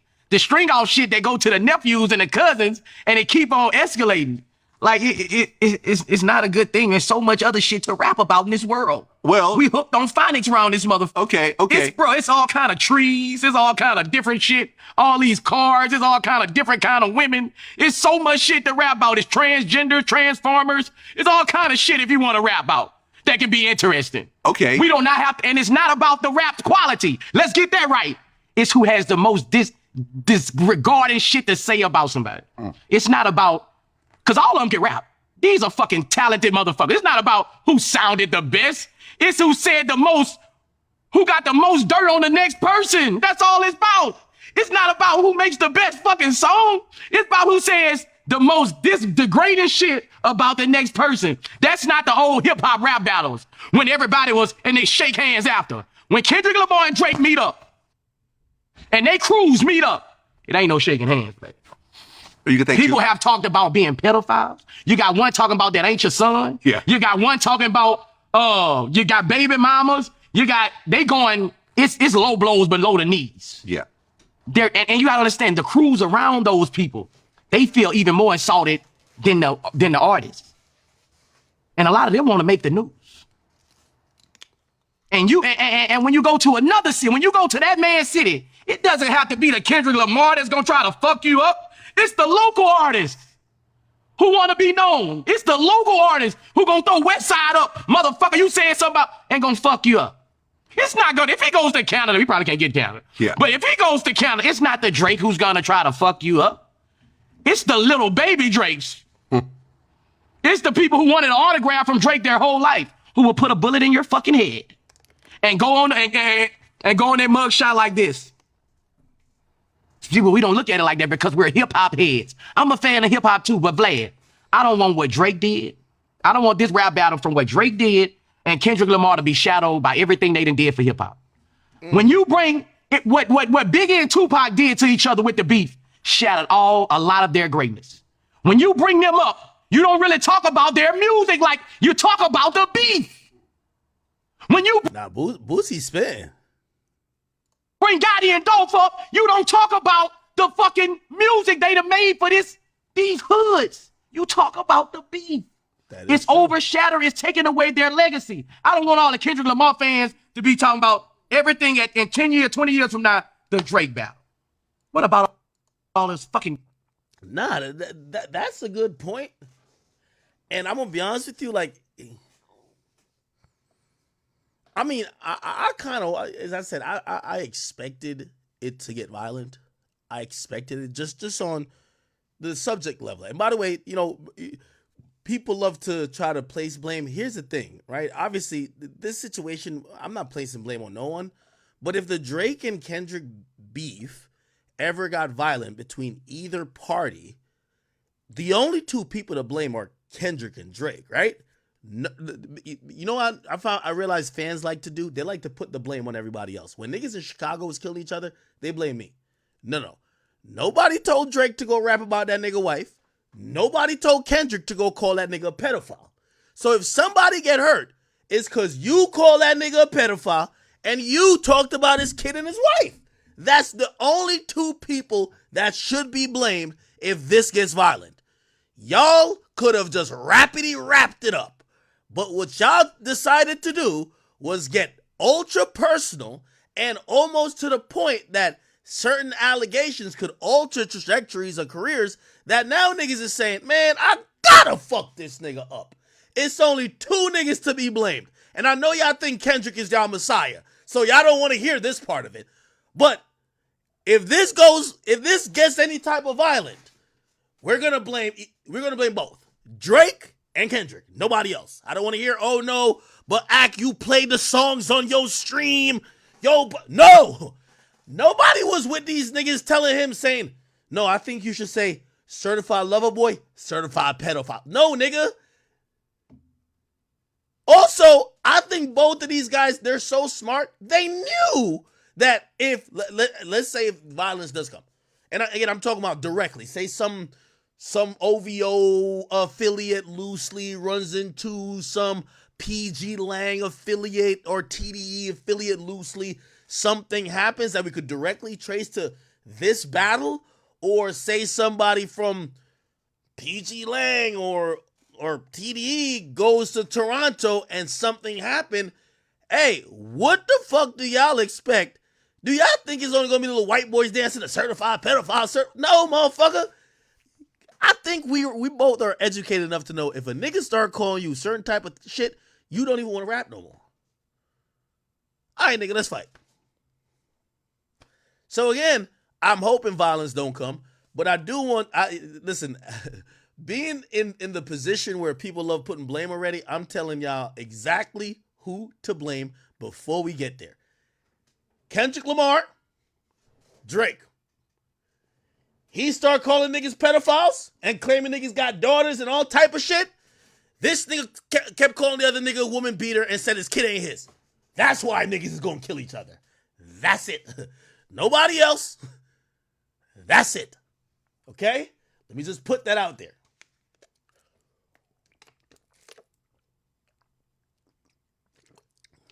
I would love to see a Kendrick and Drake boxing match, right?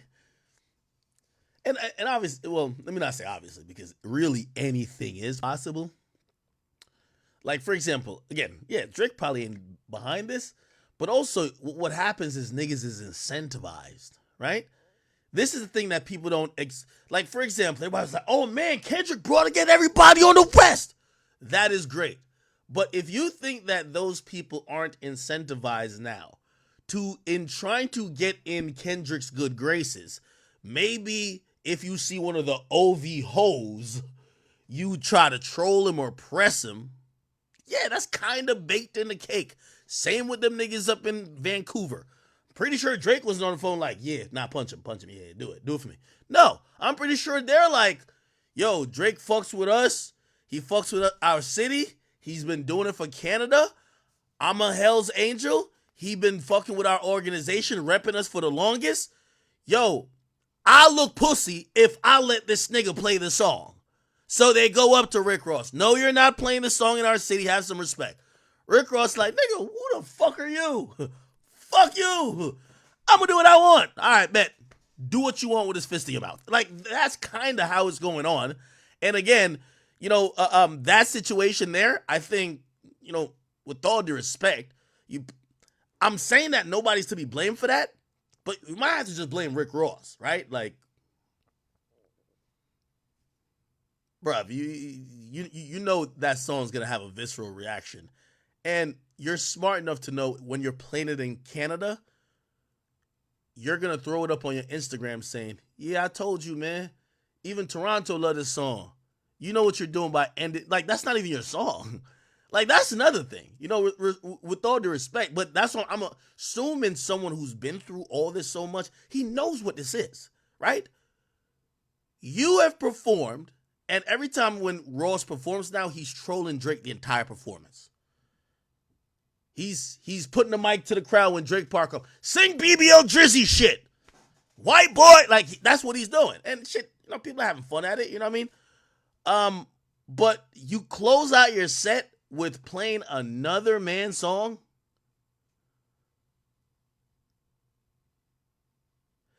I do have a prediction. I guarantee this is going to be the thing. You know how Nas never performs Ether anymore? There was a time, I forgot his last performance of Ether. By the way, I mean, obviously him and Jay made up. But I suggest that as time goes on, Kendrick will stop. This is going to be one of those songs he don't perform.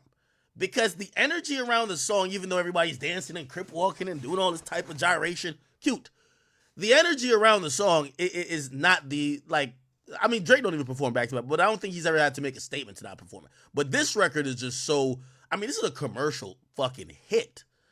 And also, here's the thing too about when people start signing blame, right? Because I've covered so many rap issues and feuds. I know when people start looking at scapegoats, and I know they love Kendrick so much that a nigga could, like, say a nigga plays a song and gets his brain blown out. They're gonna be like, "They ain't Kendrick's fault." I'm not saying it's Kendrick's fault, but we also got to think about other people, because what they do is they automatically blame the media nigga. They blame the whole war in Chirac on me. Yeah, you're the reason everybody died. It's all you, my nigga. When it comes to this, before anybody says anything about any other person in the media, I'm gonna drag y'all DSP niggas who was dying to report, yo, Kendrick got the highest streams ever in life. This song is the biggest. Y'all come over here too.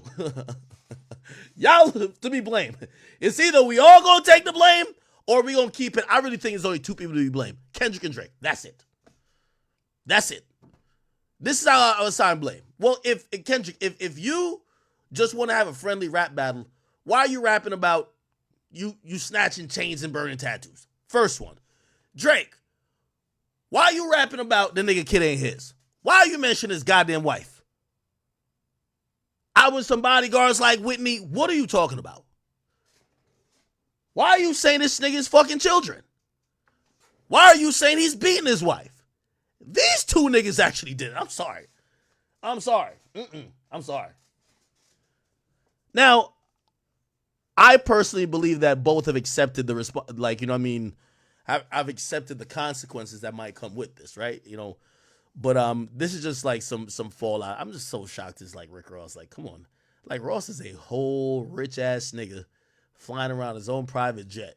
Like, I'm pretty shocked that that's the case. All right. Let me see what other people are saying about this. By the way, this was a weekend of beef. Ray J supposedly swung on the nigga. He swung on the CEO from Zeus. And then he went to the car to get the strap? Yo, what's going on? Yo, what is life right now? Yo, everybody pulling up on their op. Yo, every op getting pulled up on. Nah, this is crazy. Look at the video right here. So, you know that network that only shows women squabbling and fighting? Their CEO has been going at it with Ray J. Ray J honestly is like the godfather. Me, I really think it's business. I don't think he really disapproves of the guy's practices. I think you have a motherfucker like Ray J who wants to get his equity into this whole like whatever thing it is, right? And I think that's why they're beefing. But you know, it's kind of hypocritical to me because like Ray J's trying to have gay people fight on Tron. It's like no disrespect to Tron. So I'm fucking with his network too, and I want to see Ray win. But Ray going at this guy's like the Spider-Man meme. Like y'all both are about to exploit young, dumb, impressionable women who are down to squabble for a little to no check, $500. You get $500 an episode, beat the brains out of this other girl that we could watch on a app that everybody's paying $5.99 for. And if we get 1 million subscribers, we're pulling in over like $5 million in income per month. And then now we're like this big fucking almost damn near cable network. You know what I mean? Because that's how people they're looking to the subscription ship. Anyway, here's the thing. Ray J ran into Zeus Network CEO Lemuel Plumel. And they had a heated exchange. Here we go. We good.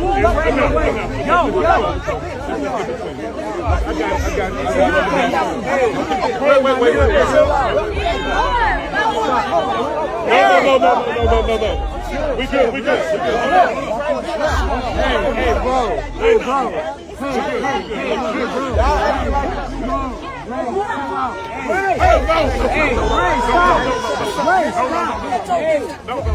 Did he connect? Relax. Let's relax. Oh, nah. Oh, nah. Mother, dude. I'm like, die. Ray. Oh, shit. By the way, shout out to Frank Vasquez for the video. Apparently, Ray went to go get the blick. Oh, this is Crash Out season. Yo, it's getting hotter. It's almost July 4th. That's usually the peak of the niggatry. We all know, like, remember when I used to cover Chirac? Yo, that's when the most niggas get shot and die. So, like, we're getting to peak niggatry. Like, peak niggatry season. Coonery is at an all-time high. Even Ray J down to Crash Out. So, apparently he goes to get his Bushimi backpack. He's pulling the blick. Bro, it's time to... Yo, this thing is trying to recreate this meme right here, bro. Look. He's trying to recreate this meme. Above the rim, backpack gun. Yeah, haven't seen this one? Yeah, right here. My boy this Ray J right here. Ray Weather Jr. He ain't playing around. This nigga went to the Maybach and pulled out the backpack with the pistol in it. Holy. Right. Damn. Imagine on your tombstone, it says, you got killed by the I hit it first nigga. If I had one wish, I'd be best friend. Like, that's the nigga who smoked you. Holy. Now, I know I ain't playing with Ray Weather Jr. Like, Ray Weather Jr. did punch Fab in his mouth, and apparently he is like a blood. But imagine that's the nigga who claps you, bro. You know what's so crazy? Like, yo, this is to show you that people ain't shit. Everybody just standing around and be like, all right, what's going to happen? Ray, no, Ray, stop. You know what's so crazy? Ray over here clutching, bro. Like, yo, sir.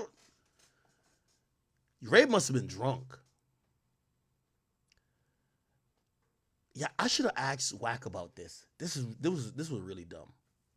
A lot of people have lost their life either real clutching or fake clutching.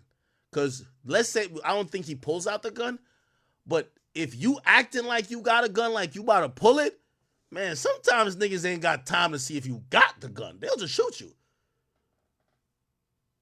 So the whole like you go get your backpack and walking up on niggas, bruh. We've heard about some people who have died because of pump faking now.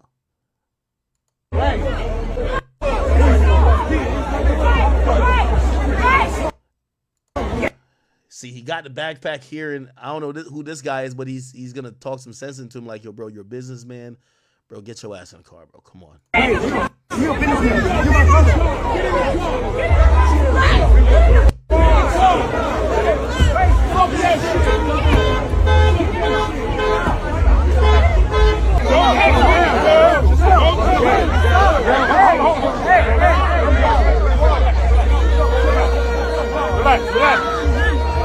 Some good old coonery, man.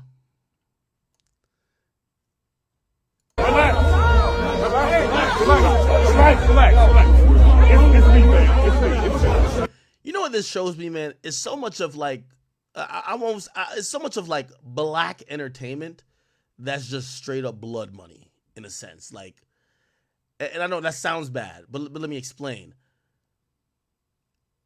The real beef with these guys is that they want to do the same thing.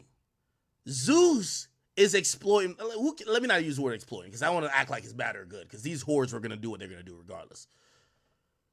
Zeus is just giving like this reality show like type of look at black females. You get Krishan Rock, Blueface, and shit like that. Ray J wants to start his own company. Now, again, and I'm not trying to like be on some weird like anti-FBA shit. I just couldn't imagine Fox and CNN like owners like squabbling like this in the street. I think they probably use a lot of underhanded tactics to try to gain viewership, but they're not down to kill each other. You know what I mean? It's just like, all right, you have a network, I have a network. We're competitors. That's just kind of how it works. We're not gonna like, oh, I'm about to pull the gun on you. No, nigga. Go make some content. I'm gonna make some content. Let's promote. Yeah, you could probably do some slimy promotion, but let's not crash out. Do you get what I'm saying? You get what I'm trying to say? It's like, bro, both of y'all could have a network. Trust me, all of these bitches that are subscribed to Zeus, half these whores are being funded by the government on government assistance, or they have a simp or a trick that's giving them money that they'll support both of y'all networks. As long as y'all have coonery to put up there, they will get locked in with you too. So again, y'all don't gotta fight each other. Just make more content with more women fighting, and you'll get people subscribing to both of them. This is not like you can't have one. Like the thirst these days for very low tier ratchet content where people are getting possibly shot. Yo, Blueface got hit with a Henny bottle and it got vacuum cleaned all on live camera. Not one person say, cut the camera, let's bring him to the hospital. They said, no, get the vacuum cleaner. This is going to make a great scene. I watched one episode of Baddies. Everybody's squabbling. Nigga, I counted about 8 to 9 fights, nigga. Bruh, I watched the last UFC event. It was only like 7 fights. I'm watching Baddies. Bruh, they got more squabbles than anything. So again, I think with that, this is basically the new version of World Star. World Star with better cameras and orchestrated. Ray J, you could do that too. I think Ray J might think he has a birthright to it. Because Ray J did a lot of reality show before I ever heard of Lemuel Plumber. Like Ray J did, For the Love of Ray J. He was in All in Love and Hip Hop. Like Ray J to me is really like, he's like a reality show. He's one of the reasons reality shows have gone up like that. So maybe he felt like, when, this is the opportunity for these black entrepreneurs to take the power of reality TV into their hands and to have their own network. Maybe he felt like he owned a part of, or he deserved a piece of what the Zeus thing is. I thought he was a part of the Zeus thing. I don't know when they went left, but anyway, here's my thing. Crashing out over what should be business competition is crazy. Oh, look at Ray J right here.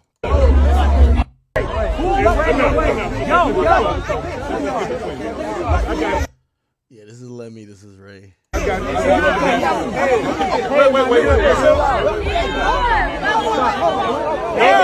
He swings, right? I want to see if he connects. No. We good. Who's this? Bro. I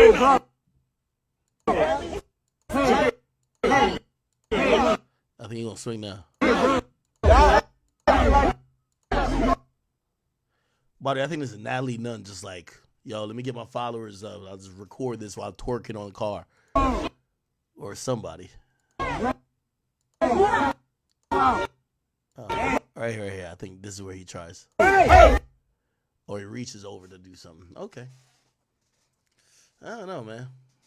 I don't fucking know. Very, very interesting. Holy shit. Okay. Well, the beef will never stop. All right, next. Let's see what else is going on. SZA did an interview. All right. Supreme Court's presidents are entitled to immunity from criminal prosecution for official acts committed while in office. Oh, that's crazy.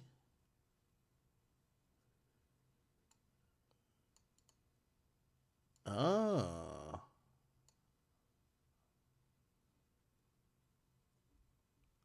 Okay, I'll look into that later.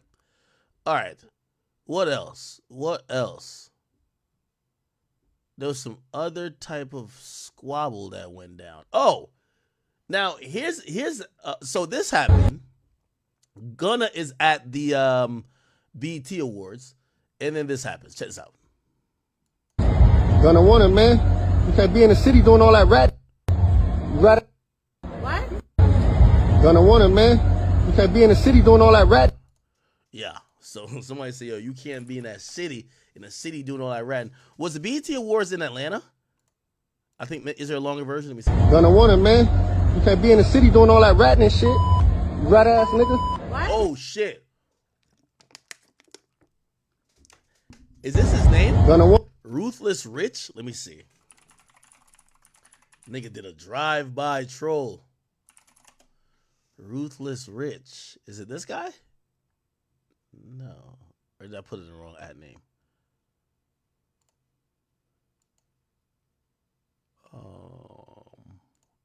Is that 3 S's?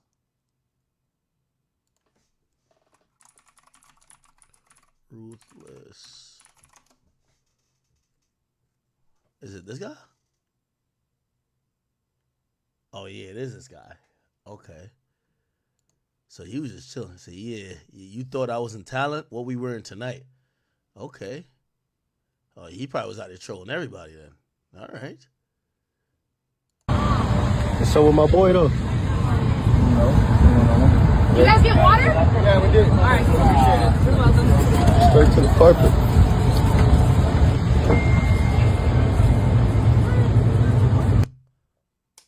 He said, why this shit blue? Look like he a blood. He said, why this shit blue? This ain't the red carpet, but it's the blue carpet. I ain't gonna lie, it was the same thing when I went to the BET Awards. It's the first time I was gonna be on the red carpet and it was blue.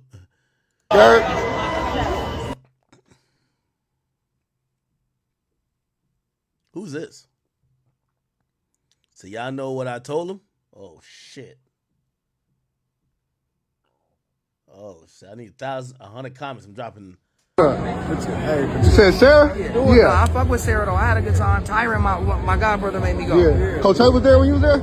I don't know. I went for like 1 month, 2 months, and I never went to school again. Hey, you said that uniform 2 months. Listen, that was the last time I ever went to school. You went to school.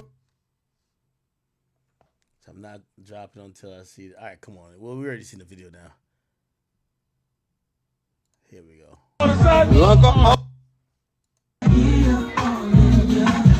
So I guess this is a guy right here. So you know I had to do it. Was he just on there trolling everybody? Gunna want it, man.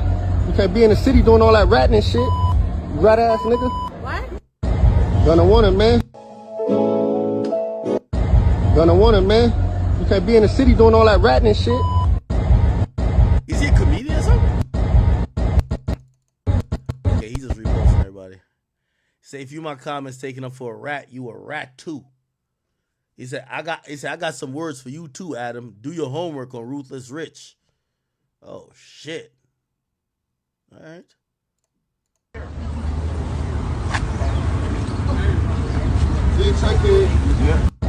Gonna want him. Gonna want him, man. Gonna want him. Gonna want him. Gonna want him, man. You can't be in the city doing. Oh, that nigga say, yo, who gonna get clipped? Oh shit. This nigga look like he's saying on business. All that ratting and shit. Gonna want him, man.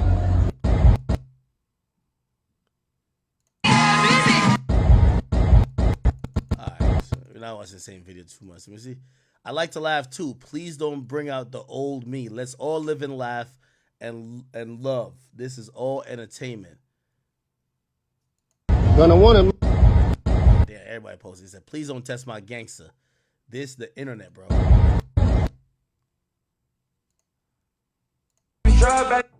What do you say to Drew? Today I did good. Alright, okay. Anyway. Man, truthfully, like, bro, Gunna can't really do nothing, bro. Like, at the end of the day, people are gonna troll you. I actually give him a lot of credit for having some composure, not like wilding out. The dude ain't put no hands on him. I think this is probably the only setting where you weren't gonna see Gunna and like maybe a couple niggas with him. I think generally he should have a couple niggas with him. Because I ain't gonna lie, honestly, they probably gotta do some regulating shit if this is a consistent trend. But we haven't seen people troll Gunna like that, bro. Honestly, like I've seen Gunna get nothing but love. So this is like a rarity. And to be honest, I think that the reaction is gonna be this dude was corny. Like, you know, they're gonna be like, yo, bro, why are you troubling Gunna? Like, again, I keep telling you, it's about it's better. No, it's better to be liked than right. And whether you think he snitched or not, people like Gunna, so it don't matter, okay? So whether you think he snitched, it don't matter. People like Gunna, get over it, right? Shout out to Shorty here. I forgot her name. I met her at the it was the Dolphins game when Ross had invited me. She does like PR or something like that for Ross. Gonna want him, man. You can't be in the city doing all that ratting and shit. Rat ass nigga. What? Yeah, she goes hard for her clients. Yeah, she starts stepping. Gonna. Okay. Alrighty then.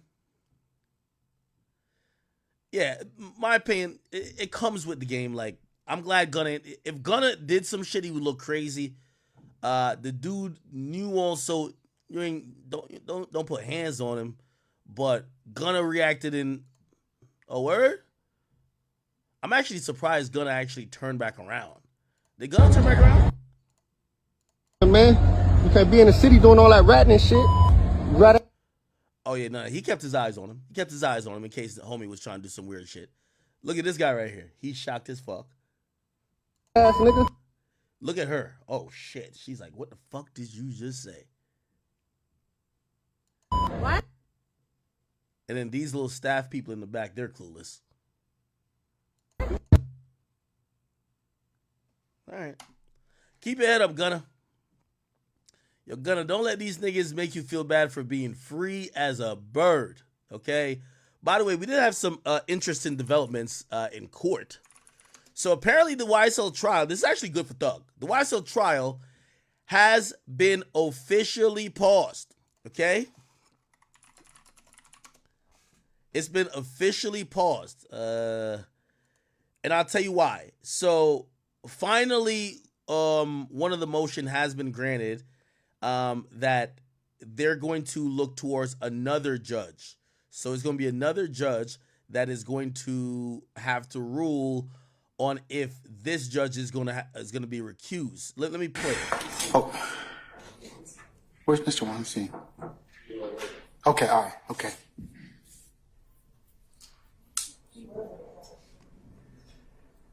Here we go. Okay, can we speed this up? Else joined us since we last recessed, other than Mr. Uhowski, who I haven't seen so long. He's growing a mustache. Anybody else? Okay, all right.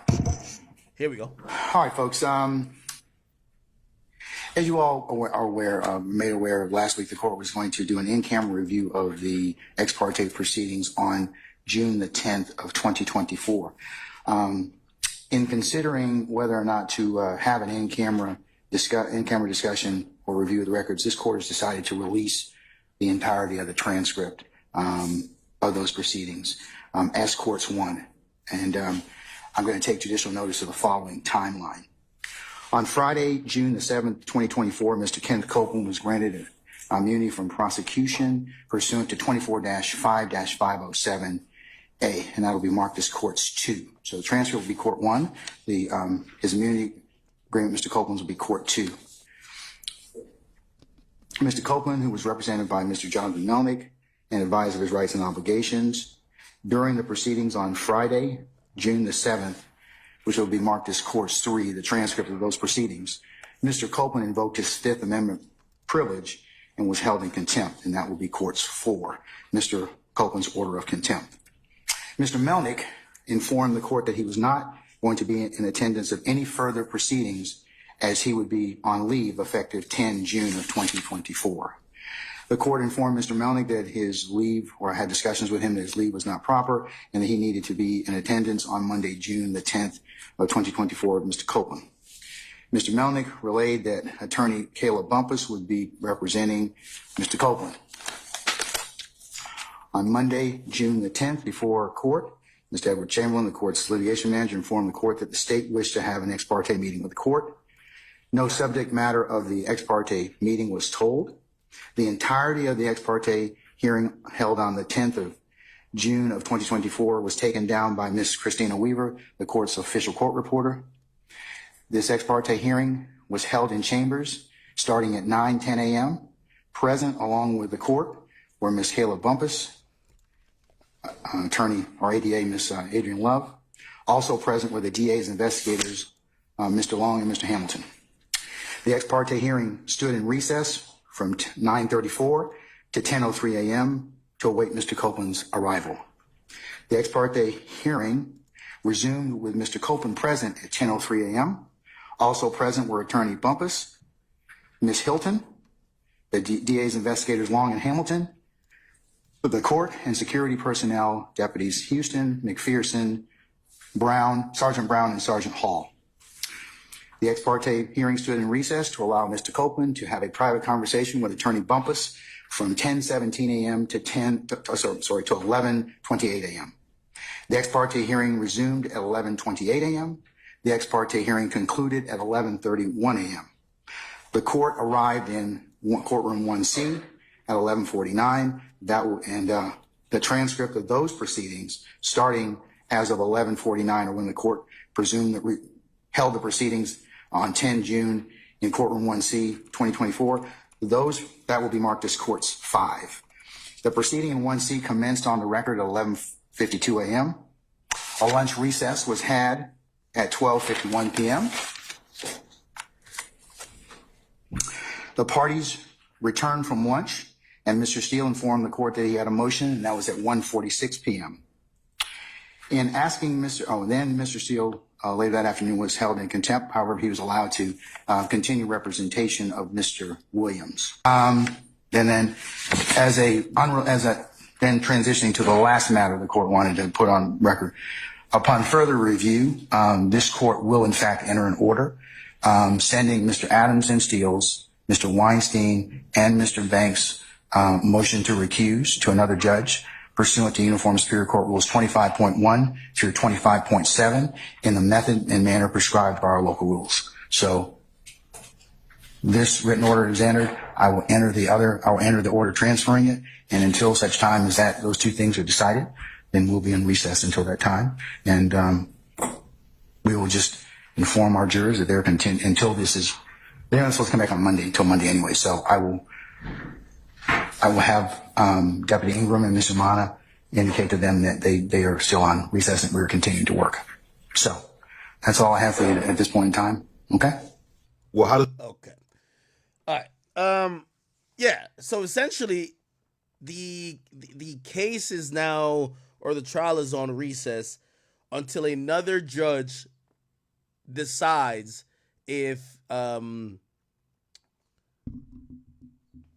this guy should recuse himself from the case, which means he should be off of the case because of certain things. First of all, one of the biggest things that's happening is that they're claiming that this guy's a witness, right? So because of this ex parte meeting, they're saying that some of the conversation that wasn't, that shouldn't have been had, right, without the presence of a defense attorney, makes that they're now witness to this conversation, and a judge can't be a witness and also be an impartial judge. It just doesn't make sense. So he would have to, since potentially he and the prosecutor would be witnesses, he would have to recuse himself from the case. And also, they I don't know if they filed the motions to get the prosecutor as well, or that prosecutor off the case, but they've done it for the judge. Now, what does this mean? Is Young Thug coming home?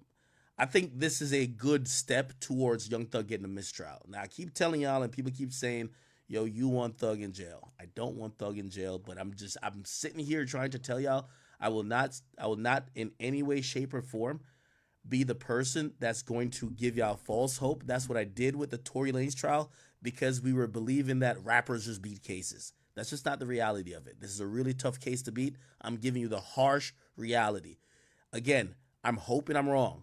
I'm hoping Young Thug gets out next week, right? But it doesn't look like it. It's looking like they're doing many steps. Perhaps they get this judge out of here. They get a new judge. That new judge is probably more than likely going to then look at the situation and say, hey, I don't know if they can refile the motions for mistrial based on the ones that they filed with him and he denied. But if they filed those motions, given that this new judge, by the way, it's going to take a while to get a judge, and even then, if it's granted, even then, if that judge comes on and he has to review the whole case and whatever the case is, yeah, he might grant a retrial or a mistrial. Now, if there's a mistrial granted here, I'm telling y'all, you should still not expect to see Young Thug. Like, the state is not in the position to try to say that Young Thug should get out on any type of bail. We've seen they've held Young Boy for, if you ask me, lesser offenses without reasonable bail. I know he got house arrest, but they've held him on just a gun charge for over like 3 years, locked away, right? Now, I know you might say, well, he's not locked away if he's in Utah, but still, they're claiming that Young Thug is the head of a criminal organization that's gotten people murdered. They're not going to say, hey, go home to your mansion. We'll catch you later. Probably not likely. So if it does result in a mistrial, what's probably going to happen, they're going to have to do it over again, right? Again, for me, it just means years off of this guy's life. I just don't see him getting out before the next year. I don't see none of this being resolved. I do see him having some legal victories in terms of him possibly beating this, more likely on appeal than through this case or this current trial. But regardless, that's still not going to happen, in my estimation, for years to come. This is a major step, though, because it had seemed before, apparently, that this judge was kind of just ignoring and thumbing his nose at the defense attorney, saying, yeah, y'all could raise y'all motions, but y'all doing it for an appeal, because this trial now is going, the train is already on the tracks. We're going to stop only once we get a verdict. They finally have gotten a stop, right? Like with the Donald Trump thing that was going to be prosecuted in Fulton County, it didn't even get started. And that's what I was talking about, privilege. It didn't even get started. They argued about if that prosecutor was even fit or biased by the fact that she's fucking the guy who's a special prosecutor. You get what I'm saying? It didn't even get started yet. Basically, that case just kind of fell apart. Like, they could still kind of go forward with it, but it's going to be really difficult. So again, that was the difference with Donald Trump. That's privilege right there. Rather than in the middle of the case now, they're trying to figure out if this judge is biased. This judge has had months of doing things what he wanted to do, that the defense attorneys called out, and he basically said, fuck y'all. Nah, it's my court, my rules, right? And this is the first time they stopped it to say, should he be recused? So we'll see how that turns, that ends. Anyway, let me go ahead. All right. For the security and timeline of events that occurred final by my official court reporter, Ms. Weaver, and all counsel will be, as I said, given an opportunity to, as soon as the court finishes entering this order, it will be e-filed, so everyone will have a chance to take a look at it and use it as they see fit. In this particular, and then the last part of 2.9 before the court goes on, if involves an pertinent part, if a judge inadvertently receives unauthorized ex parte communication bearing upon the substance of the matter, the judge shall make provision promptly to notify all parties of the substance of the communication and provide the parties with a reasonable opportunity to respond. And as I mentioned earlier, I'm going to release the entirety of the transcript to you all to use as you see fit and before any other further examination of Mr. Copeland. I'll address the issue of the emergency nature of this particular hearing or this particular conference in front of the court. Is that this involves the state's concern as to what Mr. Copeland was in fact told by his counsel, Mr. Melnick, and his understanding of the immunity agreement pursuant to 24-5-507, and that the conversations that were had and the transcript will bear out that no tactical or other advantage or any testimony that was stated during that particular hearing would be anything other than the court and or the state communicating along with Ms. Bumpus, his lawyer, who's there. Yeah, one thing about this case is so long, bro.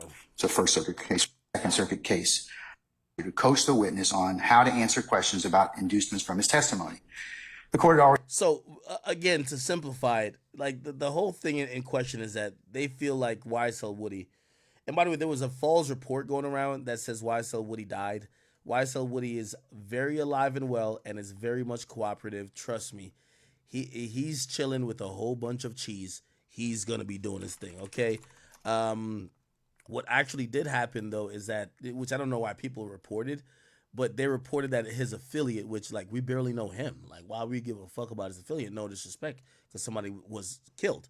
But YSL Woody, his affiliate, some guy named Tay in Southwest Atlanta, happened early this morning at an apartment complex. Channel 2's Brian Mims is live on Peyton Place. Brian, police say the shot was fired from outside of the apartment.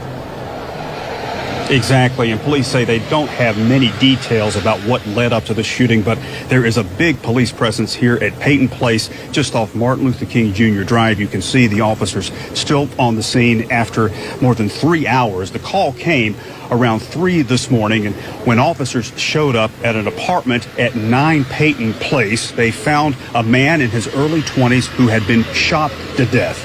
It's unclear if anybody else was inside that apartment, but police say there were no other injuries. Deadly shooting in Southwest. So Woody's alive, but apparently his affiliate was shot. We have no idea, and it would be very incorrect to speculate that his affiliate got killed because he's testifying against Young Thug. So I think it's just unrelated. Again, all these niggas are in the streets. Them getting killed or going to jail shouldn't be that surprising. That's what happens when you're in the streets, right? Like, come on, let's be very clear, right? Hey, yo, we do have a Drake post. We got a Drake post that has popped up. Drake is on his story celebrating Canada Day. I've never seen Drake celebrate Canada Day before, but like never before. African woman, you're the one I adore. Happy Yo, Drake's a troll. Canada Day. Yo, that nigga's having a party. Yo, this nigga's a troll. See, I'm repping today. Happy I'm repping today. Canada Day to everybody. He said to everyone, look at that little smile. Yo, Drake, you a funny nigga, bro. Yo, by the way, like, no dick riding, no. Yo, why is Drake braids always so fucking crisp? For a nigga who now got long hair, nigga, how often he gets his hair fucking done? Like no dick suck, like, real talk. Like, bro, his hair is always, like, done really well. The fuck? Or maybe it's just, like, he takes care of it. I don't know. Anyway. Cheers, man. Yo, Drake, you got to stop drinking these fruity ass drinks, Crody. Like, Crody, Yo, Drake will be drinking. Yo, Drake will be drinking like some spritzer with like a fucking olive in there. You know what I mean? Making a little duck lips, like just trolling niggas, man. Yo, Drake, you're a fucking troll. Cheers to the whole country. Yo, cheers to the whole country. Yo, this singular video, I've never seen Drake claim Canada more, except when the day when they won the championship. Y'all remember this? Drake speech, Toronto Raptors win. Y'all remember this? Y'all remember this right here? Look around. Everybody's doing their thing. Look around you. Look at this. We created this. This didn't exist before we were here. Look around at the square. I promise you right now, we did this. Doesn't matter what anybody says. They can say it's disrespectful. They can say it's this and that. And that. Everybody's within. Everybody. My boy Baca in the back right here, and look at Chubbs right here. Everybody's within the rules. Everybody's doing their thing. All we are is proud and passionate. We are like a college sports team. The Toronto Raptors are a college sports team. I promise you. I love Toronto. I love this team, and we're going to the NBA Finals. A chance to win at home. That was a very excited Drake. Oh shit! Now Drake claiming and shit. Look at this boy. Hard day today. Sun's out. Enjoy it. Enjoy it. Yeah, I've never seen Drake claim Toronto that much. Yo, Drake, Crow, I'm gonna keep it a beam with you. You owe them some features now. Like, that's kind of how it goes, bro. Like, you gotta, hey, for y'all rappers who are gonna use the crash outs, like, respectfully, if you're going to use the crash outs, you got to repay the favor. I'm gonna be honest with you. All right? Because when niggas is crashing out for y'all, and y'all don't give them a verse or look, throw them up on a story, you know what I mean? Well, I guess maybe if you just give them some cash, which I think that's what you don't want to do, because that's going to make it look like you paid for a hit. You know what I mean? So don't do that. But you got to show your Vancouver brethren some love if you're jacking. Like, it seems like maybe Drake might be happy about this, right? Like never before, African woman, you're the one I adore. Happy Canada Day. See, I'm rapping today. Yo, is Drake still got the painted nails going? Happy Canada Day to everybody. Nah, the nails. Is it painted? I can't tell. Yeah, that little laugh right there. That's him laughing at Rick Ross. Cheers, man. Cheers to the whole country. Oh, he still do got to paint the nails. Yo, Drake's an interesting motherfucker, man. Yo, that's what I keep telling y'all, man. I like Drake's. I like his discography. I like Drake as an artist. I really don't know how Drake is as a person. You know what I mean? Like Drake is probably a hilarious motherfucker. Like, think about it. Drake 37 with the painted nails, drinking little mojitos and shit like that. You know what I mean? Got like, you know what I mean, the chains on, but he's bumping Jamaican music in the back. You know what I mean? Like, yo, Drake's like a fucking interesting motherfucker. Like, I knew Drake was interesting when Drake, remember the story came out that Drake got his ears pierced? Drake ears pierced. And Drake was like 35. Like, he was like 33. I was like, what? Wait. Like, to keep it real, like, I don't got tattoos now, right? And to keep it real, I think I'm just too old for this shit. I ain't gonna get no more tattoos. I'm good. Like, I don't have tattoos in the first place. But when I heard Drake pierce his ears at like 2019, which was like 33, I'm like, yeah, Drake an interesting nigga, man. Drake an interesting nigga, man. He a troll too, bro. This is crazy. My boy got the studs popping in the ear, got the new nail line going, got the duck lips pause, got the fresh braids, got the Toronto Raptors basketball. Did the Toronto Raptors even got any stars now? Oh, they got like, don't they got like that nigga Pascal Siakam or something like that? That nigga still there? What happened to that other the short nigga? The little midget nigga that was shooting up all the threes? Hard day today. Sun's out. You know why this video is so funny? Because this video reminds me of, remember we were playing those videos when Fulio died and his ops just randomly make a video? yo, today's a good day, yo, today's a day. Let's go get some Don Julio. Like, they just randomly start talking. Like, niggas can't help but take credit for some shit that go down. Like, you know what I'm talking about? Like they can't help but just motherfucking like take some credit. Yo, like your op just died. Like say your op got hit by a bus. Yo, somebody send me the bus schedule right now. Like, yo, I'm about to go ride the bus all around the city. Today's a good day to ride the bus. Like you just you can't help but tell on yourself. You get what I'm saying? Yeah, you can tell, like, you know what I mean? But this is where Drake goes into like very fine, thin line, right? Bro, Drake, this is why niggas hated you, and like this is why even ex-mom hates you, because they really think that you were really jacking, like you was behind X's murder. Now, we know you weren't, right? And to come to find out, when it came to the Mob Ties song, like, nigga, that was Lori, right? But why are you trolling like that, right?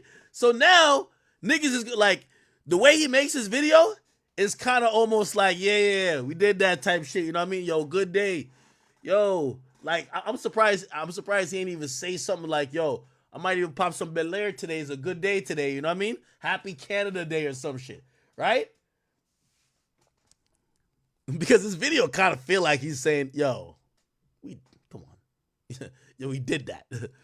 Enjoy it. Is he still at that house that niggas got shot at?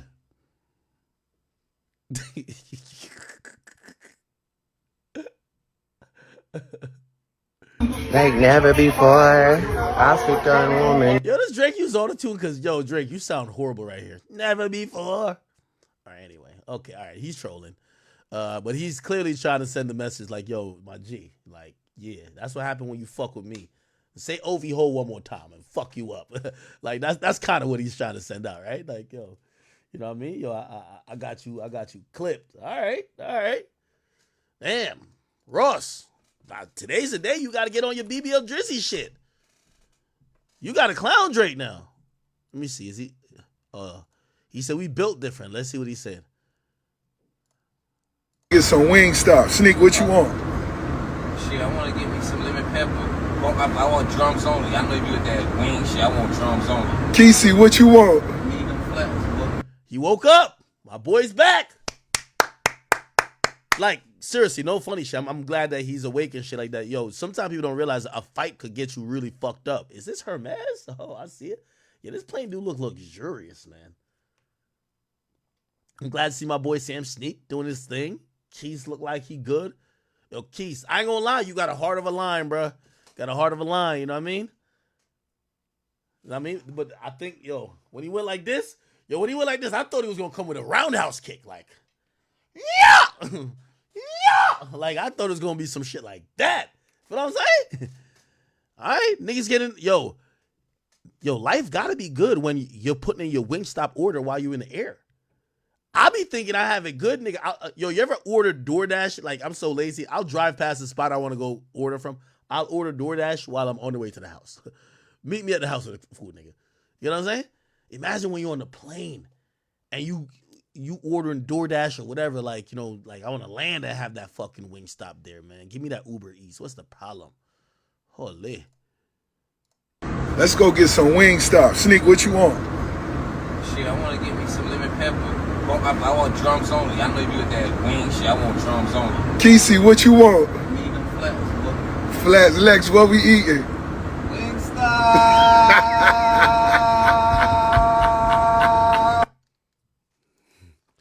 Nah, all right. Yo, this is the first time Drake been showing the crib off since the shooting. That's a Canadian crib, right? Yo, Drake and his homies acting like they smoking on the Ross pack. Oh, hell nah. Let me see what's going on. Like never before, African woman, you're the one I adore. Happy Canada Day. See, I'm rapping today. Happy Canada Day to everybody. Cheers, man. Cheers to the whole country. Hard day. Nigga drinking a peach Bellini, man. What's up with this guy? Today, sun's out. Enjoy it. Enjoy it. Who that?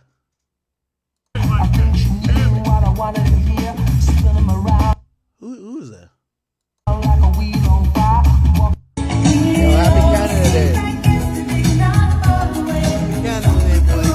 Oh shit, they're popping bottles. Yo! Nah, they going crazy. Yo, Drake better be nigga. He better have some guards at the gate with some guns now. Yo, Drake a troll. Yo, nigga, I ain't gonna lie to you. Yo, this is how you know Drake is like burnt out. Nigga, they just shot at your crib. Yeah, Rose got punched in the face. They shot at your crib. Why are you over here celebrating? If anything, listen, unless maybe the nigga who shot at his crib dead, right? That'll be some gangster shit. Maybe Chubbs really crashed some. Holy. Yo, y'all think Canada probably took care of that? Whoever shot at Drake's crib probably just disappeared. Y'all remember my boy Ide from the war in Chirac? Yo, he said if a pussy ever try to take my chain, he just disintegrate. He just disappear. I'm like, oh shit, that's gangster. Maybe the niggas who try to shoot at Drake crib, maybe they're gone.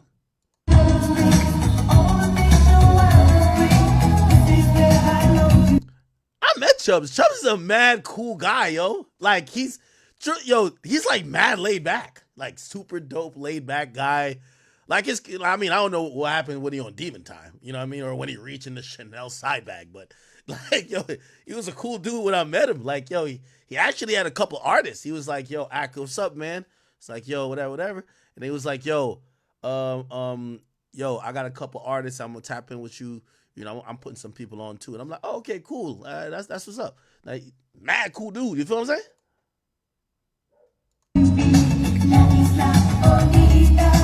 Got his little two-step going on.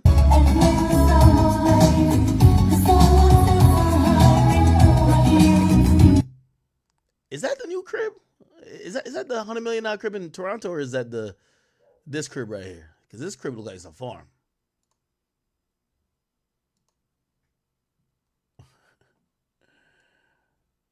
Someone said, Act, you not on the team. Stop riding. Damn, bro. Yo, I can't even react no more to, like, y'all mad at me. Nigga, I ain't do nothing. Why you say fuck me for? Like, chill out. Bro, I'm not claiming I'm on the team. Matter of fact, I'm glad I ain't on these niggas' team. I mean, I don't got to go to LA. Yo, LA's washed. When I mean LA's washed, like, business-wise and shit like that, like, I don't have to go to LA. Like, I used to go to LA a good amount. LA's, like, done. Like, I think all the robberies over there just ended LA, man. The robberies and all that like woke policy shit, like people just moved and went to Miami or Houston or even Georgia. Like LA's done. But yeah, I ain't on no team. Listen. I don't want when I go to LA if say I got to. I don't want nobody be like OV ho. You know what I mean? I don't want nobody doing that to me, right? So yeah, I'm teamless. Damn. This video do hit different. I like Ross's chain. What's this? I like this key shit. This nigga Drake celebrating like a motherfucker. Okay, he ain't post nothing else yet. Did you see him with Camila Cabello? Looked like it might have been like taken a while ago. But yeah, look at them. All right. I think Drake hit.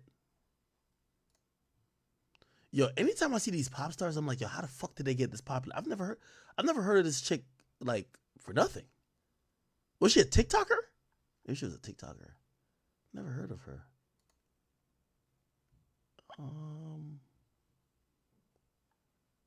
Yeah, I don't know.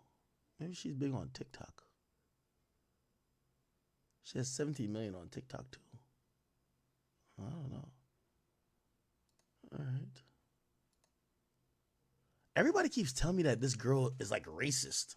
Camila Cabello racist. Let's look that up. Critic slams her comments on Drake and Kendrick Lamar beef.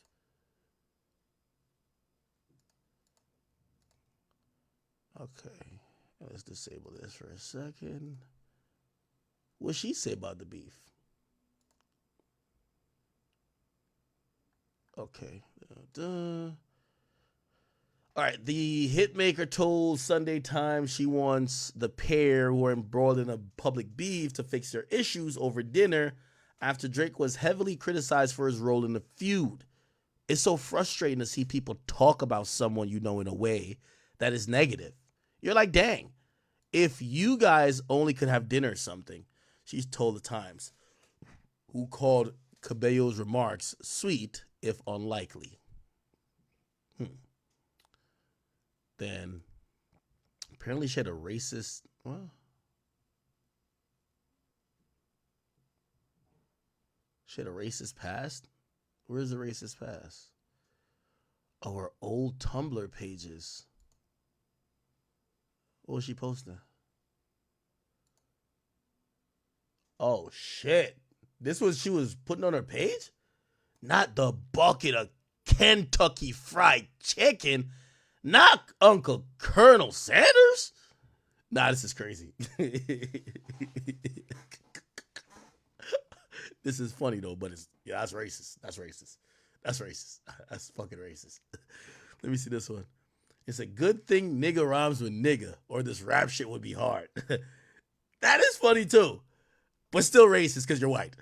Because I ain't gonna lie, there's mad times there's certain rappers who have rhymed nigga with nigga, even though they do it more complex. Like Wayne has done that, but usually he'll use nigga as the ending term, right?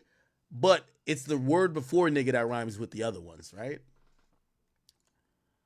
And then it said, why do Asians speak? Why do Asians speak the Ching Chong language? Holy. And it says, you're guessing what? It said closed. Oh, it said you're guessing their drawing. It said closed. It said KFC. Jesus. Oh yeah, she definitely look at black people. Yeah, but she kind of strikes me as one of them white girls who like, yeah, she still don't like black people, but like Drake gets a pass by her because he's like half black, half white. You know what I mean? Like she don't like actual black people. And I'm not saying Drake ain't an actual black person, but she don't like dark-skinned black people. You know what I mean? Like, yeah, Drake, you're cool. Which, by the way, I think that's bad timing for Drake. Oh, what the fuck? It's funny how Cabela called Black's N-word with the hard ER on the end, yet her album says have a ton of black artists on it. Bitch, sit the fuck down before you get caught in them streets somewhere. She said, because I worked my butt off and cried and get bullied by 4... What? What? Oh, she had apologized. At least she kept the apology up, unlike Diddy, right? She said, when I was younger, I used the language I'm deeply ashamed of and will regret forever. I was uneducated and ignorant, and once I became aware of the history and the weight and the true meaning behind this horrible and hurtful language, I was deeply embarrassed I ever used it. I apologize then, and I'll apologize again now. I would never intentionally hurt anyone or regret it from the bottom of my heart. As much as I wish I could, I can't go back in time and change the things I said in the past. But once you know better, you can do better. And that's all I could do. I'm 22 now. I'm an adult. And I've grown and learned and am conscious and aware of the history and pain it carries in a way I wasn't before. Those mistakes don't represent the person I am or the person I've ever been. I only stand and have ever stood for love and inclusivity, and my heart has never, ever then had any ounce of hate or divisiveness. The truth is I was embarrassingly ignorant and unaware. I used my platform to speak out about my injustice. About injustice and oh my God, I can't read. And inequality, and I'll continue doing that. I can't say enough how deeply sorry and ashamed I feel, and I apologize again from the bottom of my heart. Who the hell's Normani? I don't be knowing these people, bro. Normani. Oh, okay. Okay, you black queen. What she do? She sings? What's her big song? Wasn't she supposed to do like a song with Cardi B one time? All right. Anyway. All right. By the way, I think that's like bad timing. I'm not gonna lie. I do think that like this thing will blow over with Drake, but I don't necessarily think the Camila Cabello record and even the Wagwan Delilah record are probably the best in this moment where people are kind of like trying to have a reevaluation of Drake cultural currency and how much he's someone that cares or is in tune culturally or versus someone who probably is just culturally deaf, right? So I don't think those records necessarily help that case, but I do think that it's gonna blow over. I mean, honestly, still though, my suggestion to Drake would be don't post, like no post, no songs. I say give it a month. I'd probably say at this point give it 2 months, okay? Like you know how to get stuff out. Have like one of your little cronies. They'll record videos of you doing regular shit that you look unbothered, right? That you still living a fabulous life, but you look unbothered, but you're not posting it. Because anytime you post, people are thinking you're coping. Like I think he had posted recently like the fried rice, and people were like, oh my god, yo, he's like and that like the thing with the internet, and I know Drake knows this, bro, they want to laugh at you right now. They refuse to let you take the joke from them. And I think some of these actions will be seen as Drake trying to take the joke from the people. The people ain't done laughing yet. So when you post fried rice, like let me see, Drake fried rice, when he posts that right here, it's like people are like, yo, bro, like, nah, nigga, we laughing at you. Like, bro, we don't want you in on the joke, right? And I think when, there was this thing where Drake was bowling and it was saying 69 God. And people are like, yo, bro, you're trying to take back the power of what Kendrick said to you, but we know you're bothered. It's like, yo, you're acting unbothered, but we know you're bothered, right? So I think people are gonna have that reaction to it. That's why I think don't gotta say nothing, bro. Like, just come with your music, right? And I guess Drake responded to a Kick. Like apparently Trainwreck was talking about. So Trainwreck is a streamer. He's on Kick and also one of the owners. He was talking about Kick introducing a anti-view bot program because a lot of people on Kick, they view bot, like all of them. The reason why they do it is that Kick and Stake incentivize their bigger streamers with will pay you per hour, and the more viewers or average viewers you get, they pay you more per hour. So people have realized we could get free money by just gaming the views, having fake views, and essentially just just gassing it up that we could get a bigger bag. So Drake commented on the dude said they're going to get a anti-view bot thing. He says, hey, pragmatic, can we take it back to 2022? Can you backdoor Eddie? Like Spotify backdoor the streams for that one guy? And I guess he's talking about the one guy being Kendrick. And, like, again, I'm tired of having even that fake stream conversation. It's like, people just don't care. And that's one thing about the internet you got to realize. Like, you could think you're making a great point, but if they tell you repeatedly you don't care, you got to take heed. Like, again, we're all trying to win public perception and or in a court of public opinion. And if they tell you, my dude, we don't give a fuck that maybe some of the streams for Not Like Us was botted, because in reality, the song is hot. Like, we see it everywhere. We hear it everywhere. We know a hit. It's a hit. So whether 5 million or 5 streams were botted, we don't give a fuck. Like, people associate botted shit with shit that is not popping, and the song is popping. So they're looking at it like, so what's the point of saying, this shit was botted? That's the point that people are saying to Drake, Anyway, Okay. Then I seen some other shit people wanted me to react to. They said Drake voted in a poll. So apparently they say Drake voted on a poll of the best song out of the beef with Kendrick Lamar. Says this man never fails to deliver because he had no backing track, whole set list, and guests were perfect. He really him. I guess you're talking about Kendrick. I need to see him live ASAP. What did you think of the performance? What was the best moment? And what's the best song out of the beef? So now this is the best song out of the beef. It says Euphoria, Family Matters, Not Like Us, and Meet the Grams.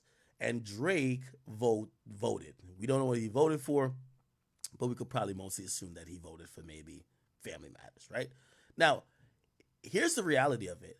I think when this beef is all said and done, let's go into the future, like 3 to 4, maybe let's say 5 years from now. This beef is only going to be looked at for 4 songs: Push Ups versus Euphoria, Family Matters versus Not Like Us. It's not going to be sequential. 616, amazing song, but it just won't live there in the hieroglyphic of things. 616 won't be mentioned as much. I don't think Meet the Grams will be mentioned as much. The Hard Part 6 won't get mentioned as much. Drake Buried Alive Part 2 won't get mentioned as much.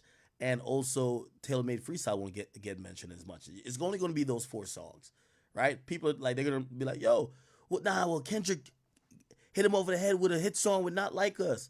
They're going to remember how it started, push-ups, and push-ups and like that, obviously. And then they're going to remember Euphoria, and then they remember Family Matters and Not Like Us, and that's it. Like these other songs, only for the people who really are in tune. Like, for example, like there are other references in a lot of these other beefs between whether it's like, I mean, Jai and 50, but you remember certain tracks, right? I mean, even down to Tupac Biggie, right? But you remember, like, we only talk about it like it's only 2 songs, right? Hit 'em up, who shot you, and then people died, right? That's kind of like how it is. But there were a lot of like kind of like almost subliminal joints and kind of like amplification songs as well. Anyway, well, I'll answer this question. Do I think Drake voting in this poll is pathetic? No. But if he looked at this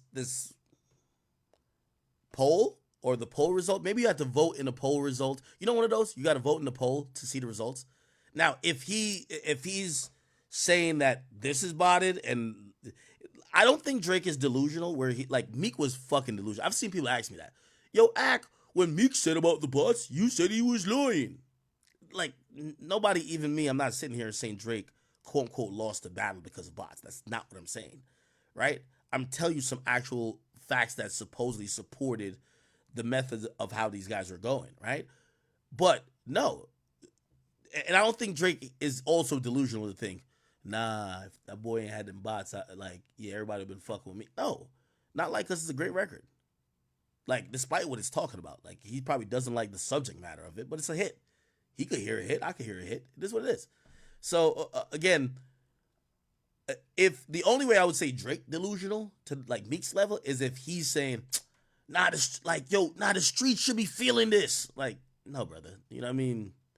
Hey, again, I think critically, when people look at the whole battle, they're gonna say the best songs in the battle are between Euphoria and Family Matters, and Not Like Us is just above Push Ups. And then Meet the Grams or whatever is gonna be like, yeah, cool concept and shit, but like that song doesn't live too far when you're not seeing it was supposed to be a bomb drop in a revelation of some new things. If those things never come to light, and also like he didn't Kendrick didn't do the best job of like completing the circle with, remember them weird ass items that weirdo was putting up online? Like once he didn't really delve into that any deeper, that song lost much meaning for me. 616 in LA, I still really enjoy. Even though it says a compromise thing about me. And I do think Hard Part 6 is underrated in terms of lyricism just because of the tone and people feel like it was a message sending song of waving a white flag. All right. We don't got to Drake it out today. We don't got to Drake it out today. Let me see what else has been going on.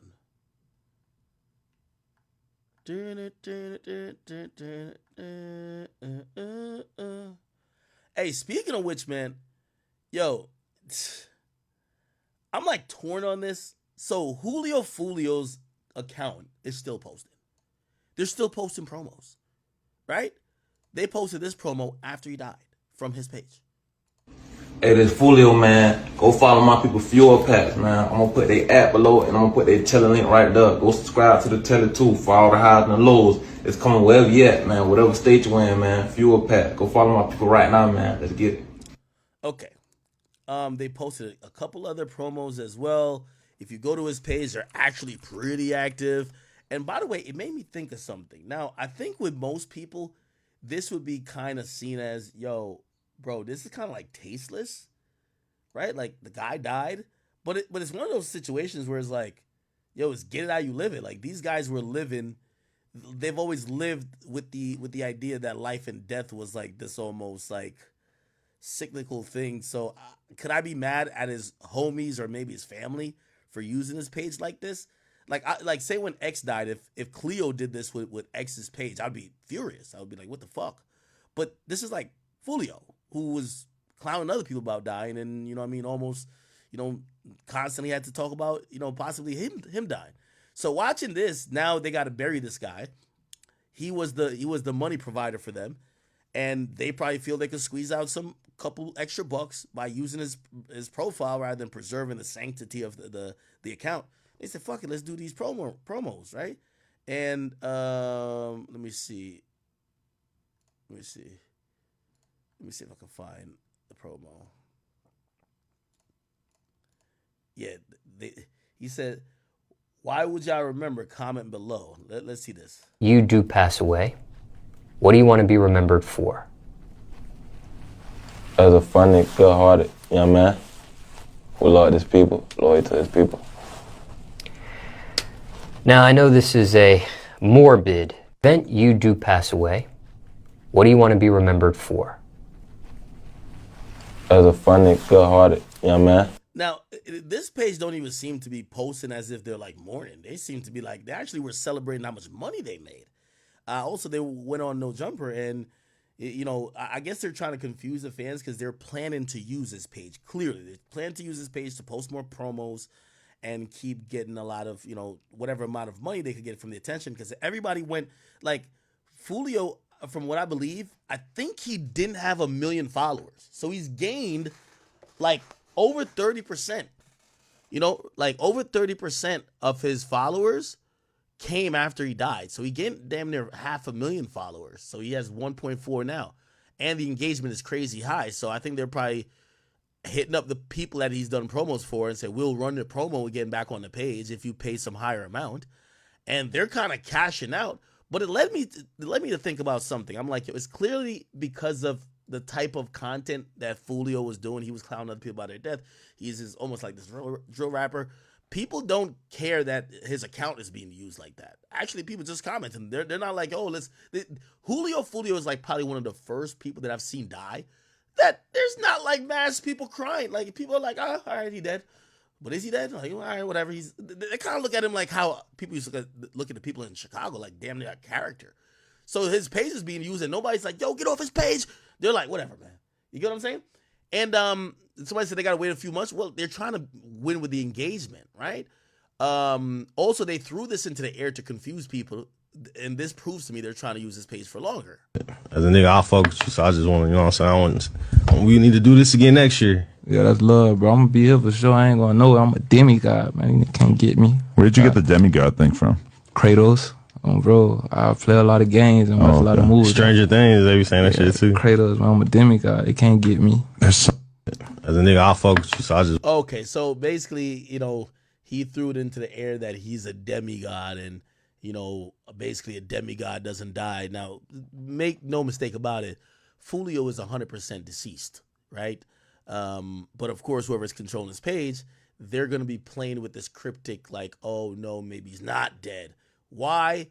Just because that they're trying to generate revenue. And again, if it was any other rapper whose like life wasn't about what Fulio's life was about, I think people would be like, yo, where's the decorum?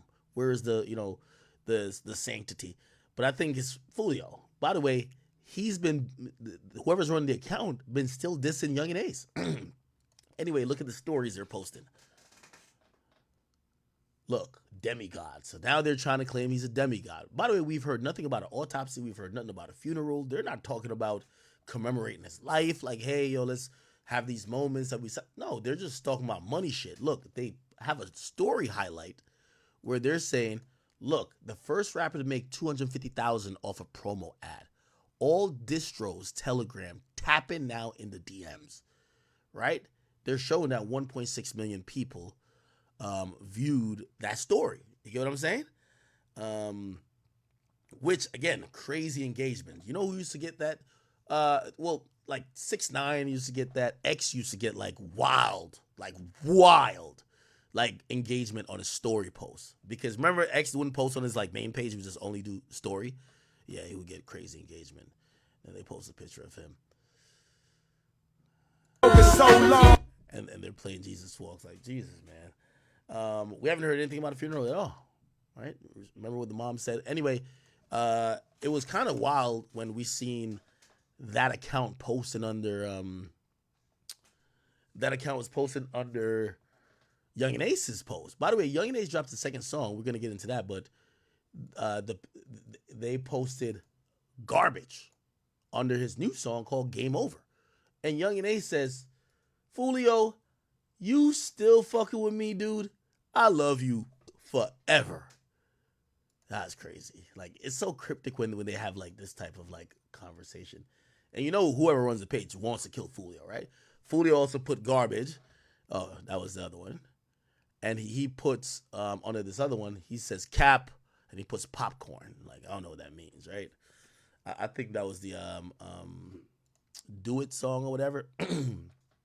Now, the interesting thing about that, you know what I was thinking about when it came to Fulio? I'm like, if any rapper could try to kick this off, right? If any rapper could try to kick this off, Fulio could, or the person who's behind Fulio's account, right? Yo, if this is the moneymaker for the family right now, granted, you know he was only making like supposedly like $3,000 for a club appearance, so he wasn't making much money. So let's say they did get $250,000 off his deceased account's post. Would this be one of the times? And I said, if it wasn't him, I wouldn't even suggest this. But because they're kind of disrespecting anything, sanctimonious about his death, why not do this? Would you offer promo services and use a AI Fulio to do it and post it on the page to get the bag? So yeah, he's dead, but the AI you can recreate his voice movements with AI and him do promos. Keep getting the bag for as long as you can. Maybe you can run up $1 million or $2 million. That will give a bunch to the moms. All the guys I used to rock with him, break them off, because it don't seem like nobody cares. I would say run the AI. Kid you not.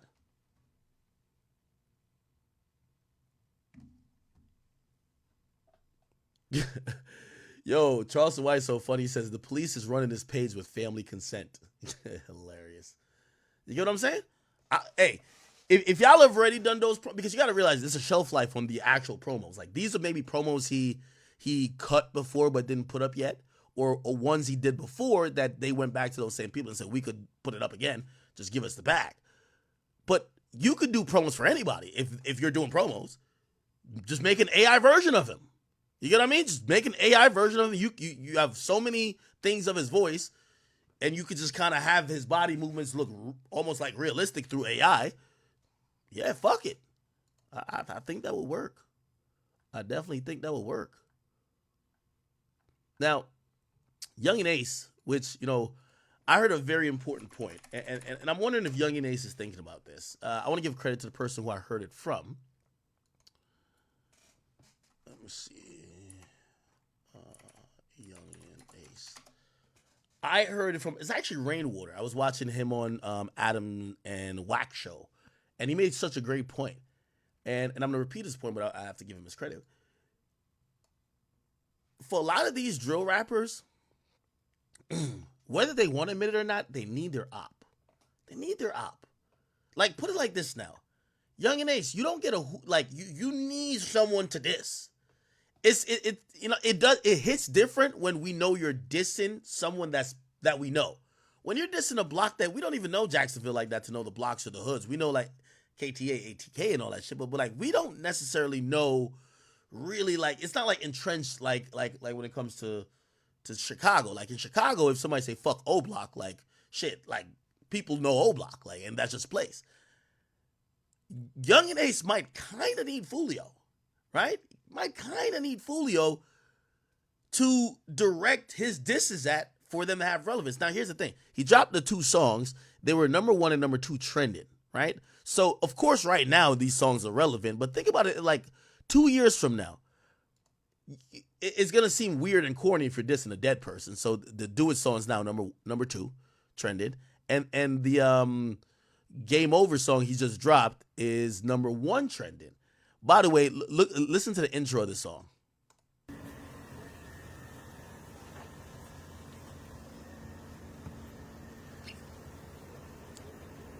Could somebody tell me what's up with this like Don Julio porn thing? I suppose he's supposed to be disrespectful to him, right? Like, but why is it the Don Julio? Could somebody explain that to me?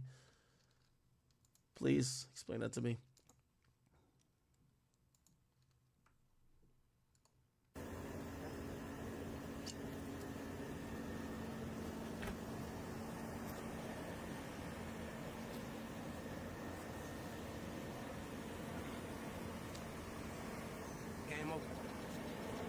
Says game over.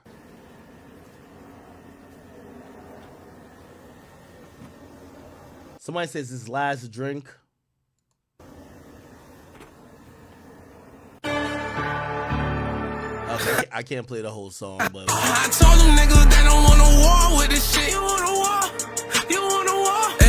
I told them niggas go and step hard around this bitch. I can't play the whole thing. We're on YouTube still. Okay, so check this out. And I'm agreeing with this theory, right? It's like when 2 people are in it back and forth, as much as they don't want to acknowledge it because they hate the other, you kind of need your op to be alive. Like, yeah, you want him to get jumped, beat up, maybe everybody around him get killed, but you don't want him to die. Once your op dies, now you look corny. Like, I mean, of course, like, you know, and the only exception I remember is Vaughn, right? Vaughn, FBG Duck. FBG Duck dies.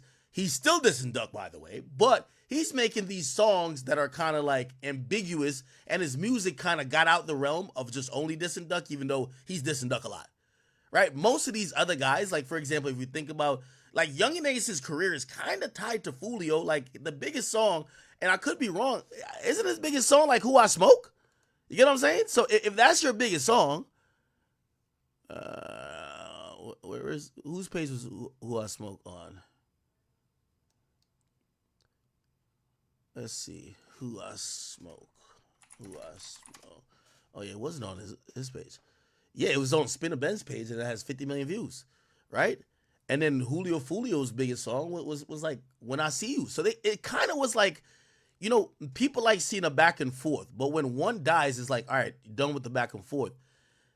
You know, with all due respect to Young and Ace, and shout out to him, I just don't feel like if his music would hit the same if he's not going back and forth with someone. Now, maybe he might do what Vaughn did and just keep dissing that nigga. Yo, we smoking on Fulio. Oh, that nigga, I killed him. He was a Fulio. Like, whatever. He might keep just driving that theme into the ground like how Vaughn did with Duck. But I kind of think that after this wave of people caring about these songs, when he's going to go back to making his regular content, it's just not going to hit as much as the same. So I guess I'm agreeing with that. Most people, you need your rivals. Like, even if your rival is less popular than you, you need them because they're the ones that conflict. Most of these rappers make conflict music. Drill music is conflict music. I don't like you. I'm smoking on your homie. Fuck you. When I see you, I'm going to kill you. And you make the same song back to me. And then essentially what that does, it gets people just kind of really involved. This is why I think about this, right? You want to tell me that Kendrick Lamar, like, you know the song, right? Not Like Us. there's no other Kendrick Lamar song that has even half the amount of views in the first day globally that Not Like Us did. Are you telling me that he never did a record that was as remotely as like popular or better than Not Like Us? He's made way better records than Not Like Us, but when he's in a back and forth, people care more. People tune in more. That's why people diss people. Like people tune into beefs, people tune into all type of shit like that. So again, I'm using that as an example to say people tune into conflict, right? And drill is just conflict. Drill is conflict music.